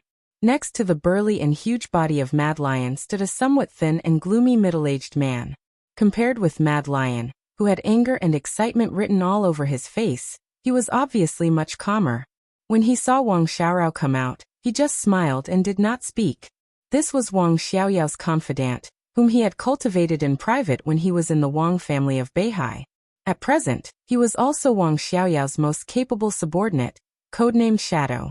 He was a top expert of the half-step invincible realm, and was only half a step away from the combat capability of the invincible realm. In the entire Aurora Legion, except for Wang Xiaoyao, Shadow was the #1 expert. On weekdays, when Wang Xiaoyao's will remained silent in the Aurora Legion, Shadow's orders were the highest orders of the Legion. For him to appear here, it was obvious that something had happened that even he could not make the decision for. Wang Xiaoyao was a little surprised. His eyes fell on the third person. The third person was the oldest, in his 50s, and his face was more weathered. It was he who had argued with Mad Lion just now. At this time, there was still a little anger on his face. He was Eagle Eye, at the peak of the thunder-shocking realm, and also the minister in charge of the intelligence department in the Legion. Come in and talk. Wang Xiaoyao thought for a while, and returned to the study. The 3 high-level members of the Aurora Legion followed Wang Xiaoyao in. Wang Xiaoyao picked up the cup, poured himself a glass of water from the water dispenser, and drank it in one gulp. He walked back to the desk and sat down. He said calmly, "Tell me, what kind of shadow? You tell me." Mad Lion wanted to say something but hesitated. In the end, he sat down unwillingly.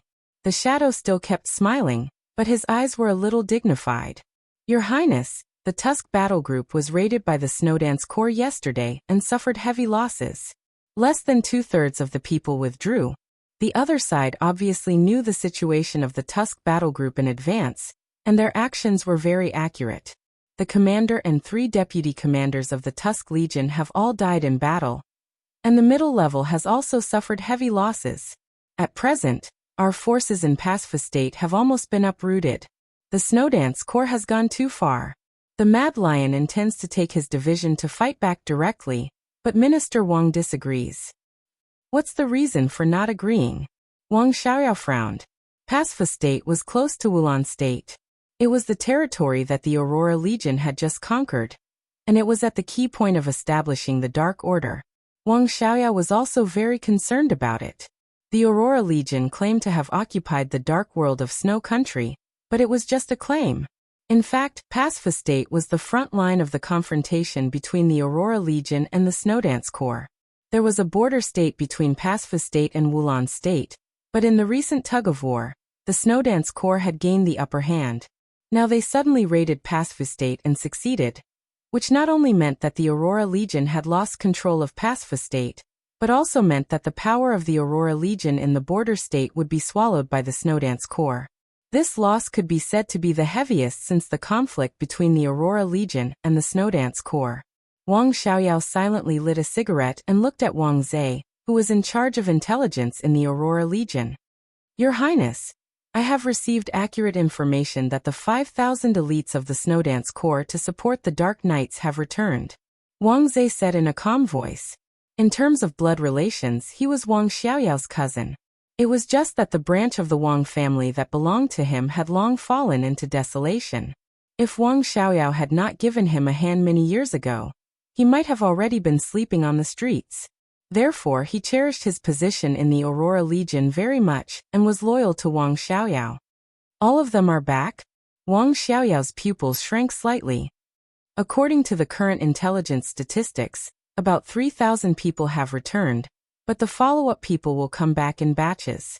Wang Zhe said in a deep voice. The Dark Knights openly claim to be a close ally of the Emperor Dong's palace. With the announcement of the Divine List, it is meaningless for the 5,000 people to be stationed in the headquarters of the Dark Knights. As long as the Emperor Dong's palace does not deny that the Dark Knights are their allies, no one will dare to touch the Dark Knights and touch the bottom line of the Emperor Dong's palace during this period. The Emperor Dong's palace is flourishing. Li Tianlan has climbed to the top of the Divine List. Now they need a powerful target to demonstrate their strength. No one wants to be the first to jump out. The Mad Lion intends to lead people to fight back against the Snowdance Corps. What's the difference between doing this at this time and courting death? If we lose, we will suffer heavy losses. If we win, we will run into the muzzle of Li Tianlan's gun. The Aurora Legion is now a very suitable target to establish our prestige. Wang Xiaoyao was thoughtful. The Snowdance Corps took the opportunity to expand. This may not be Li Tianlan's intention. After a full 5 minutes of silence, Wang Xiaoyao said softly. His expression was a little complicated. It may also be her intention. As soon as she left, the Snowdance Corps took action.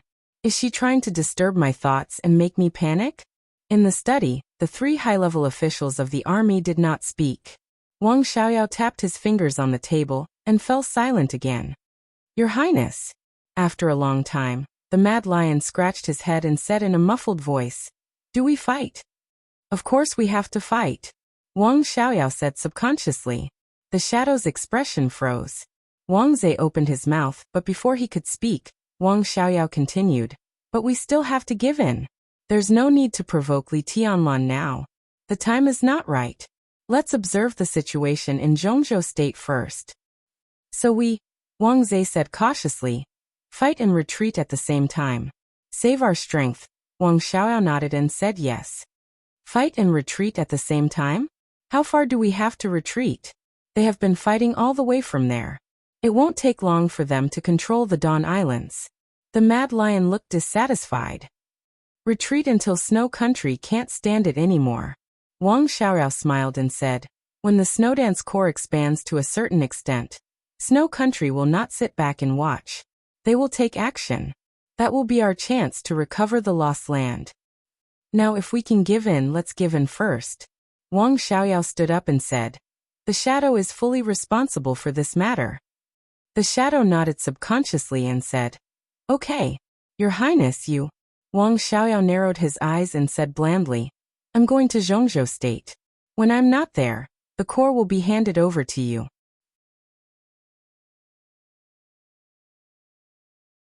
Chapter 1235.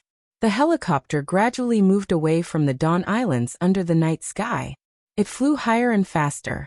Wang Xiaoyao sat quietly in the cabin, squinting at the gradually blurring lights of the Dawn Islands. His eyes flickered, and he tried to keep himself in the calmest state while thinking about the situation in Zhongzhou State. Whether it was the reasons he had spoken of or the thoughts he had not spoken of, there was one thing that could not be denied. The situation in Zhongzhou State was more important than the development of the Aurora Legion in Snow Country. It was much more important. The analysis of the Aurora Legion's intelligence department made sense. With the announcement of the new ranking on the divine list in the Dark World, Li Tianlan was like the sun at high noon. In this situation, anyone or any force that got in Li Tianlan's way could not have a good ending. Li Tianlan now needed a powerful target to establish his power. The Aurora Legion naturally had the right to do so. The elites of the Snowdance Corps stationed in the Dark Nights returned, and the Snowdance Corps began to expand. This could be said to be a trap deliberately left by Emperor Dong's palace. From another perspective, Li Tianlan was now waiting for others to attack the defenseless Dark Knights, or for the Aurora Corps to fight back because of the expansion of the Snowdance Corps.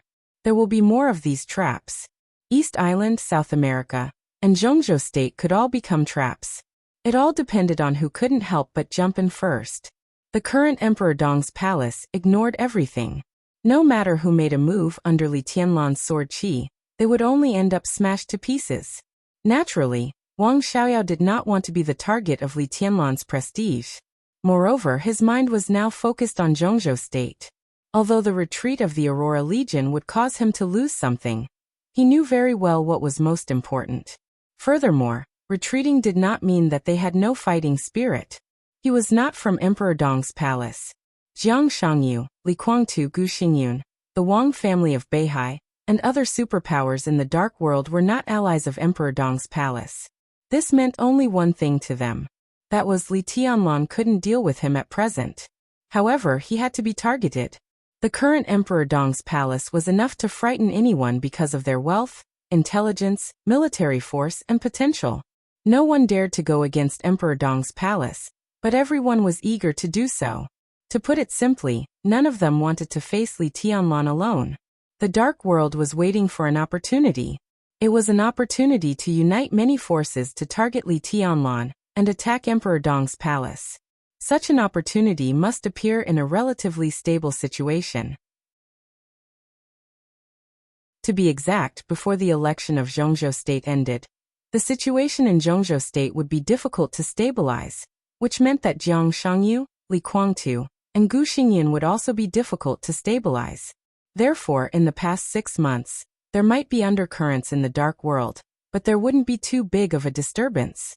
The expansion of the Snowdance Corps would not have an impact on the foundation of the Aurora Legion. When the Aurora Legion retreated in defeat, the subsequent intervention of Snow Country was inevitable. Wang Xiaoyao now took a step back in exchange for more energy to pay attention to the situation in Zhongzhou State. He was paying attention to Zhongzhou State. Wang Shengxiao was also paying attention to Zhongzhou State. Jiang Shangyu and Gu Xingyan were also paying attention to Zhongzhou State. Li Guangtu also got the attention of the parliament. In this era, people who might pose a threat to Li Tianlan were paying close attention to Zhongzhou State. There would be no big waves in the dark world. Wang Xiaoyao was thinking about the losses caused to the Aurora Legion by his retreat and the expansion of the Snowdance Corps. After thinking about it over and over again, he could be sure that such a loss might be great, but it was absolutely acceptable. Therefore, in the roar of the helicopter's rotor, he once again turned his attention back to Zhongzhou State and Wuyue. The position of the Minister of Supervision of Wuyue could be said to be one of the issues that he and the Southeast Group paid the most attention to at present. The Southeast Group paid attention to Wang Qinglei of Wuyue. Wang Xiaoyao and Wang Qinglei paid attention to Wuyue itself. This was the biggest reliance for them to gain a foothold in Zhongzhou State in the future, and they could not afford to lose it. Ji Wenjiang had gone to Wuyue before. If the new Minister of Supervision of Wuyue stood on the opposite side of Wang Qinglei, it might be another storm comparable to that of Liaodong. Wang Xiaoyao thought about it, took out his mobile phone and dialed a number. The phone rang twice and was quickly connected. A somewhat low male voice sounded. Xiaoyao. Wang Xiaoyao hummed and said straightforwardly, Xiaohua, what's the latest news about the Ministry of Supervision? On the other end of the phone was Zhang Xiaohua, the current Deputy Minister of the Ministry of Supervision.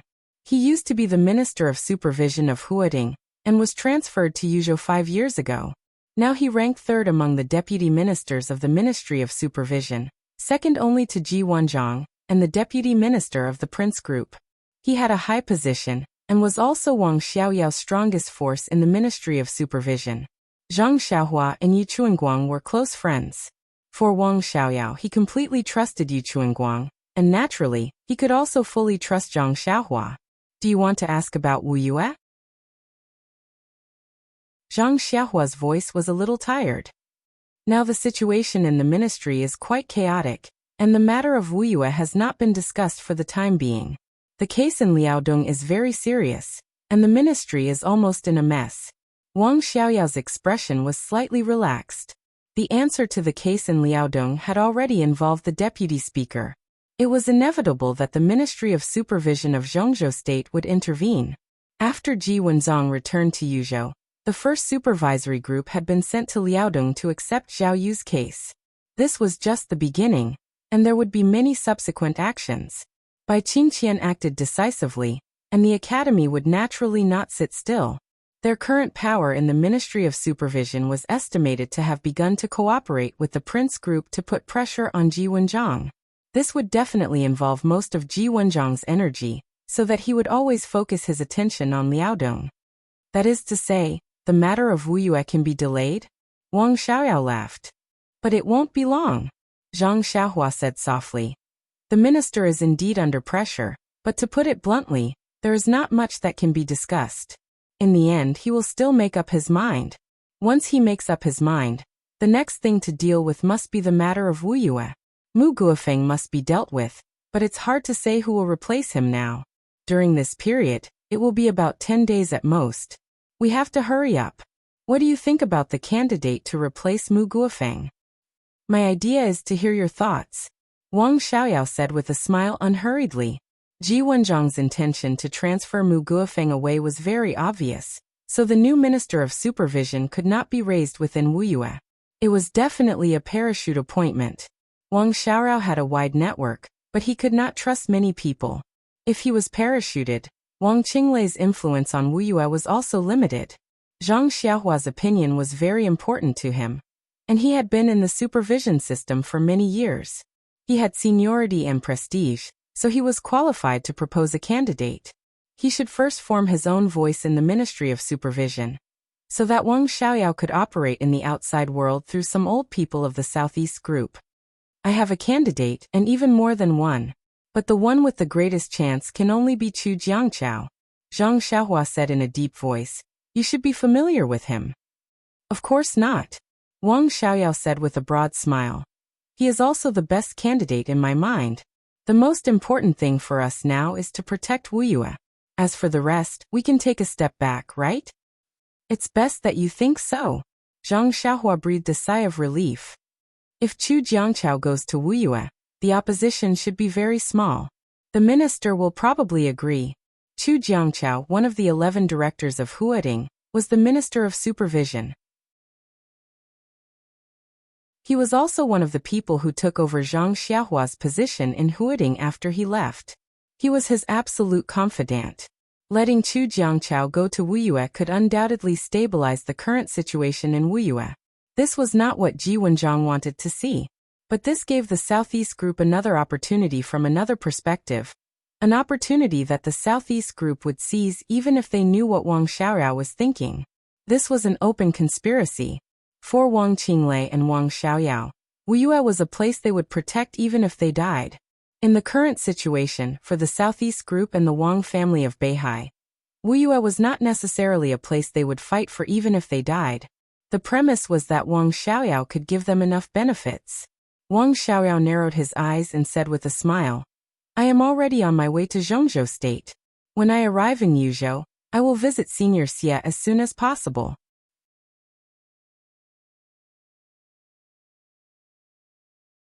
Chapter 1236.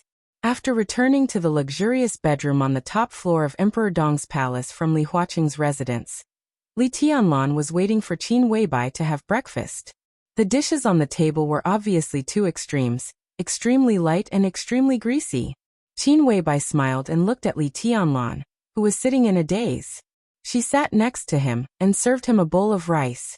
She said softly, What are you thinking about? Uncle Ing just called me. The Snowdance Corps had a conflict with the Aurora Legion not long ago. It was not a small one. They took over a state called something. Li Tianlan frowned.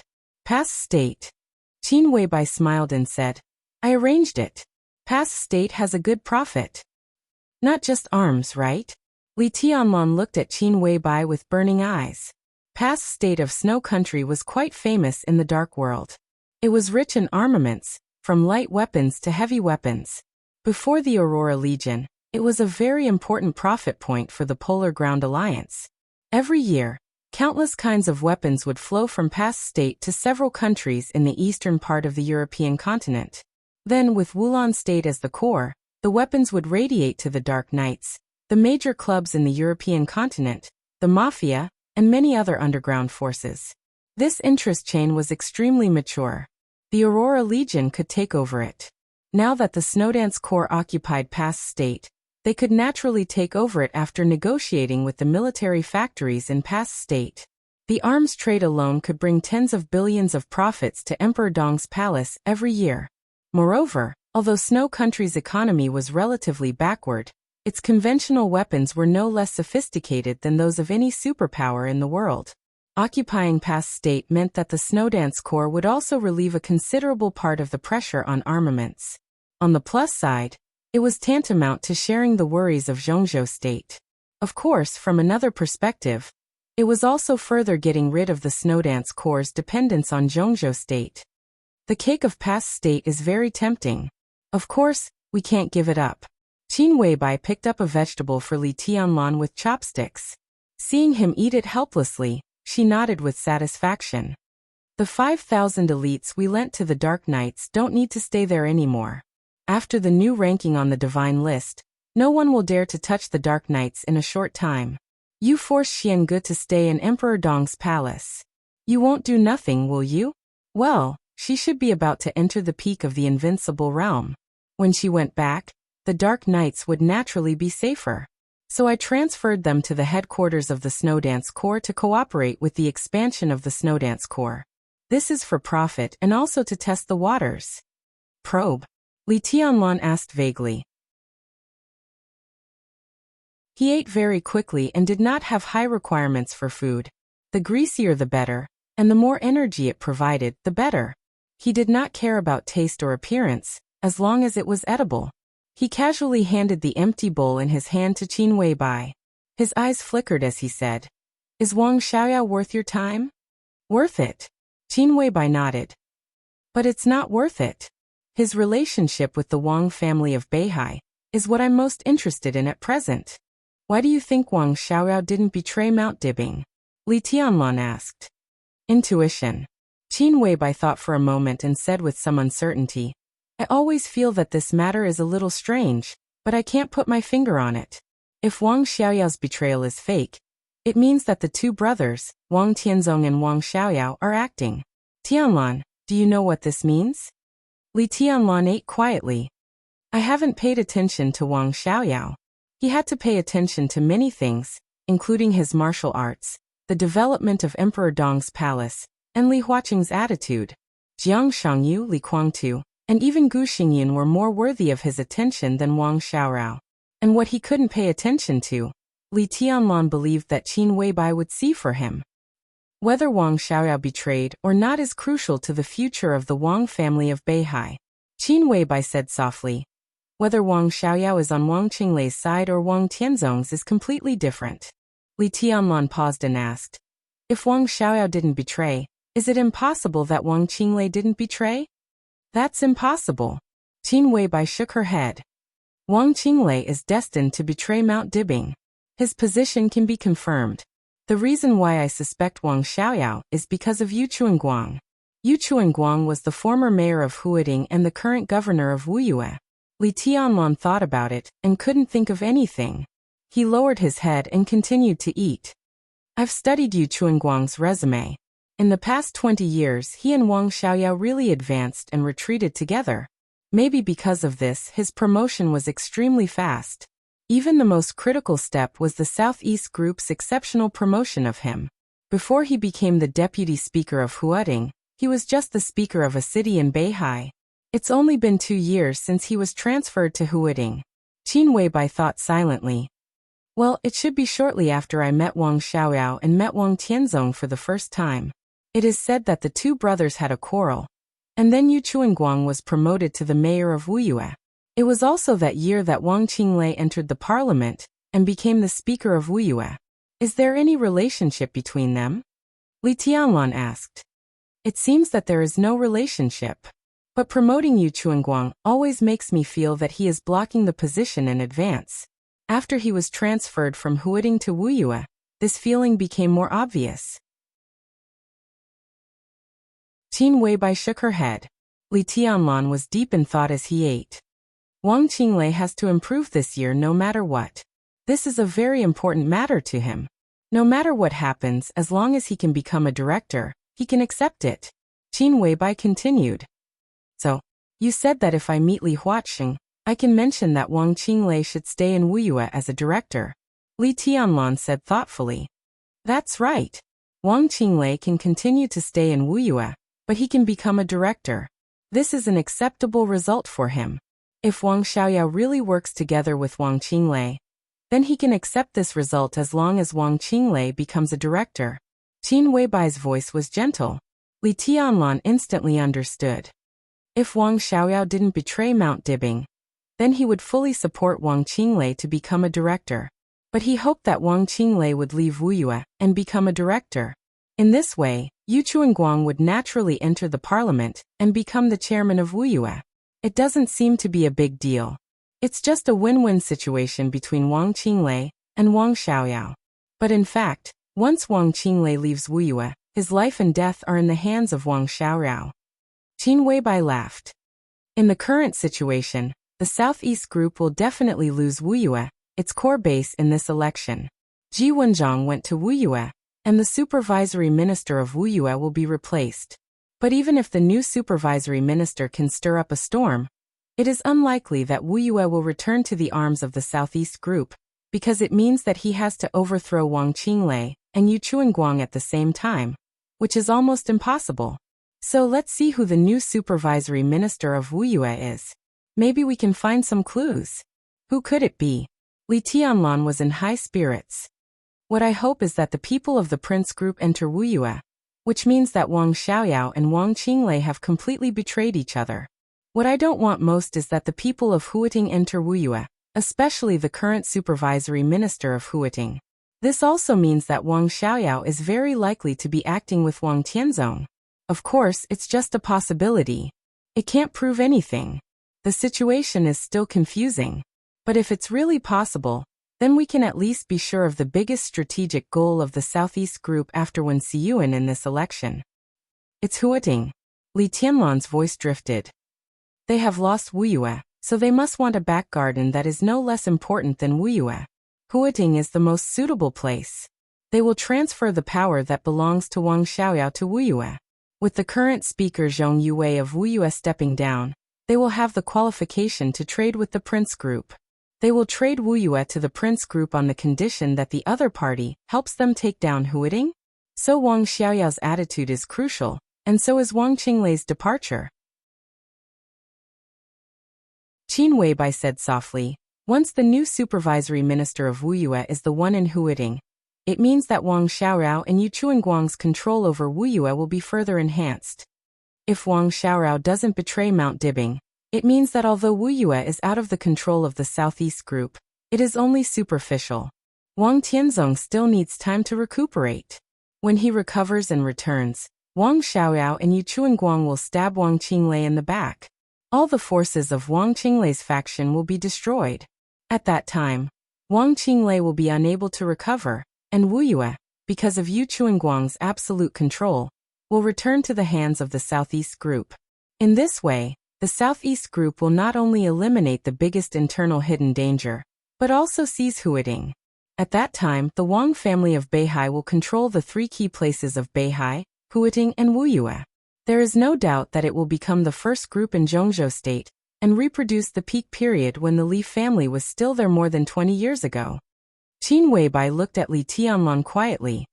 At that time, Tianlan, even if you can go further and make another breakthrough, it will be difficult for us to surpass the Wang family of Beihai.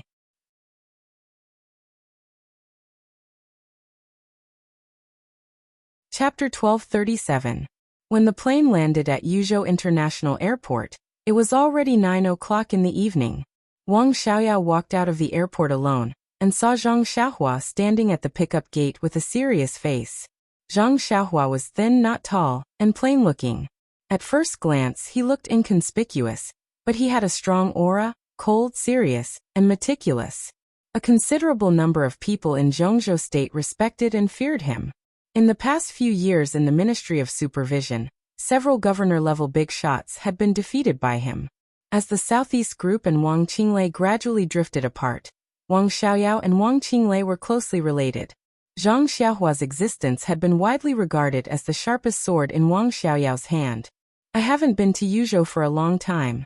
Wang Xiaorao handed the luggage to Zhang Xiaohua and said with a smile, compared with the Dawn Islands, it's as warm as spring here. I'm not used to it. Zhang Xiaohua took the luggage and subconsciously lifted it.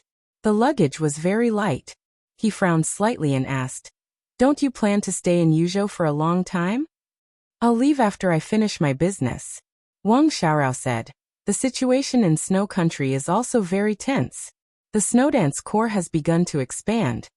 Zhang Xiaohua was silent for a while. The Snowdance Corps. In a sense, it had become a thorn in the heart of the whole parliament, and it was a thorn that could not be pulled out for the time being. In the past, the Snowdance Corps was quietly stationed in Reki City and did not make any big moves, so the parliament tacitly turned a blind eye to it. But with the expansion of the Snowdance Corps, this thorn in the parliament's heart would only get deeper and deeper, and eventually, it would be dripping with blood. Li Tianlan, Zhang Xiaohua said bluntly, I can't stop him. Li Tianlan is not in Snow Country. I only have to face the Snowdance Corps. At this stage, I really can't stop him, but I don't have to. It's just a few more steps back. But even so, if I can go back as soon as possible, I'd better go back as soon as possible. I'll do what I should do in Zhongzhou State. I can't interfere in the things that I can't do, and I can't do anything even if I stay here. It'll only add to my troubles." Zhang Xiaohua was silent. In the upcoming election, Wang Xiaoyao could not do much, but it was not little either. If he could finish what he had to do, there was not much meaning in staying here. Instead, returning to Snow Country could make the parliament more concerned. The two of them entered the parking lot and boarded an ordinary black Passat. Zhang Xiaohua did not bring along her secretary or chauffeur. She personally drove and asked, "How long do you intend to stay?" "Let's see how it goes. It's best to settle it within a week." Wang Xiaoyao whispered, "I'm sure I'll be scolded when I meet the elders. But no one can tell if I can solve the problem, and whether they will contribute or how much effort. Li Huaqing is now in Xianyuan City. I think Hua Zhenyang will meet me on his behalf. Jiang Shangyu and Gu Xingyan probably had something to say to me." When Zhang Tai was at school in Yuzhou Province, his junior sister apprentices had already made great achievements in their careers. One of them had a husband who was a famous professor in a certain field. I should visit him when he's not at home. Who knows, there might be some unexpected gains. Zhang Xiaohua glanced at Wang Xiaoyao through the rearview mirror with a strange look in her eyes. "What?" Wang Xiaoyao smiled. "Playing with women. I haven't heard of this topic for a long time." Zhang Xiaohua smiled, which was rare. "She said she missed me. Why didn't she? And some information in her husband's hands is of great use to me. I can get it through her. Why should I refuse?"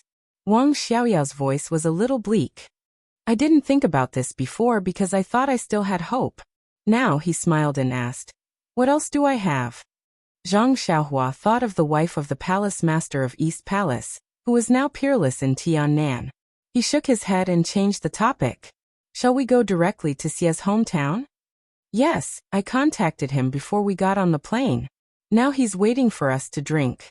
Wang Xiaoyao nodded. Mr. Xia's full name was Xie Kuan. He was a council member of Zhongzhou State and the Minister of Supervision 20 years ago. Now he was 80 years old and could be said to be one of the few remaining veterans of the Southeast Group. The old man rarely made his voice heard, but he had great influence in the Southeast Group. His disciples were all over Zhongzhou State. Today's council member of Zhongzhou State and the Minister of Supervision, Ji Wenjiang, was promoted by Mr. Xie many times. Mr. Xie could be said to be his mentor. The situation in Wuyue was treacherous. The position of the Minister of Supervision affected everyone's sensitive nerves.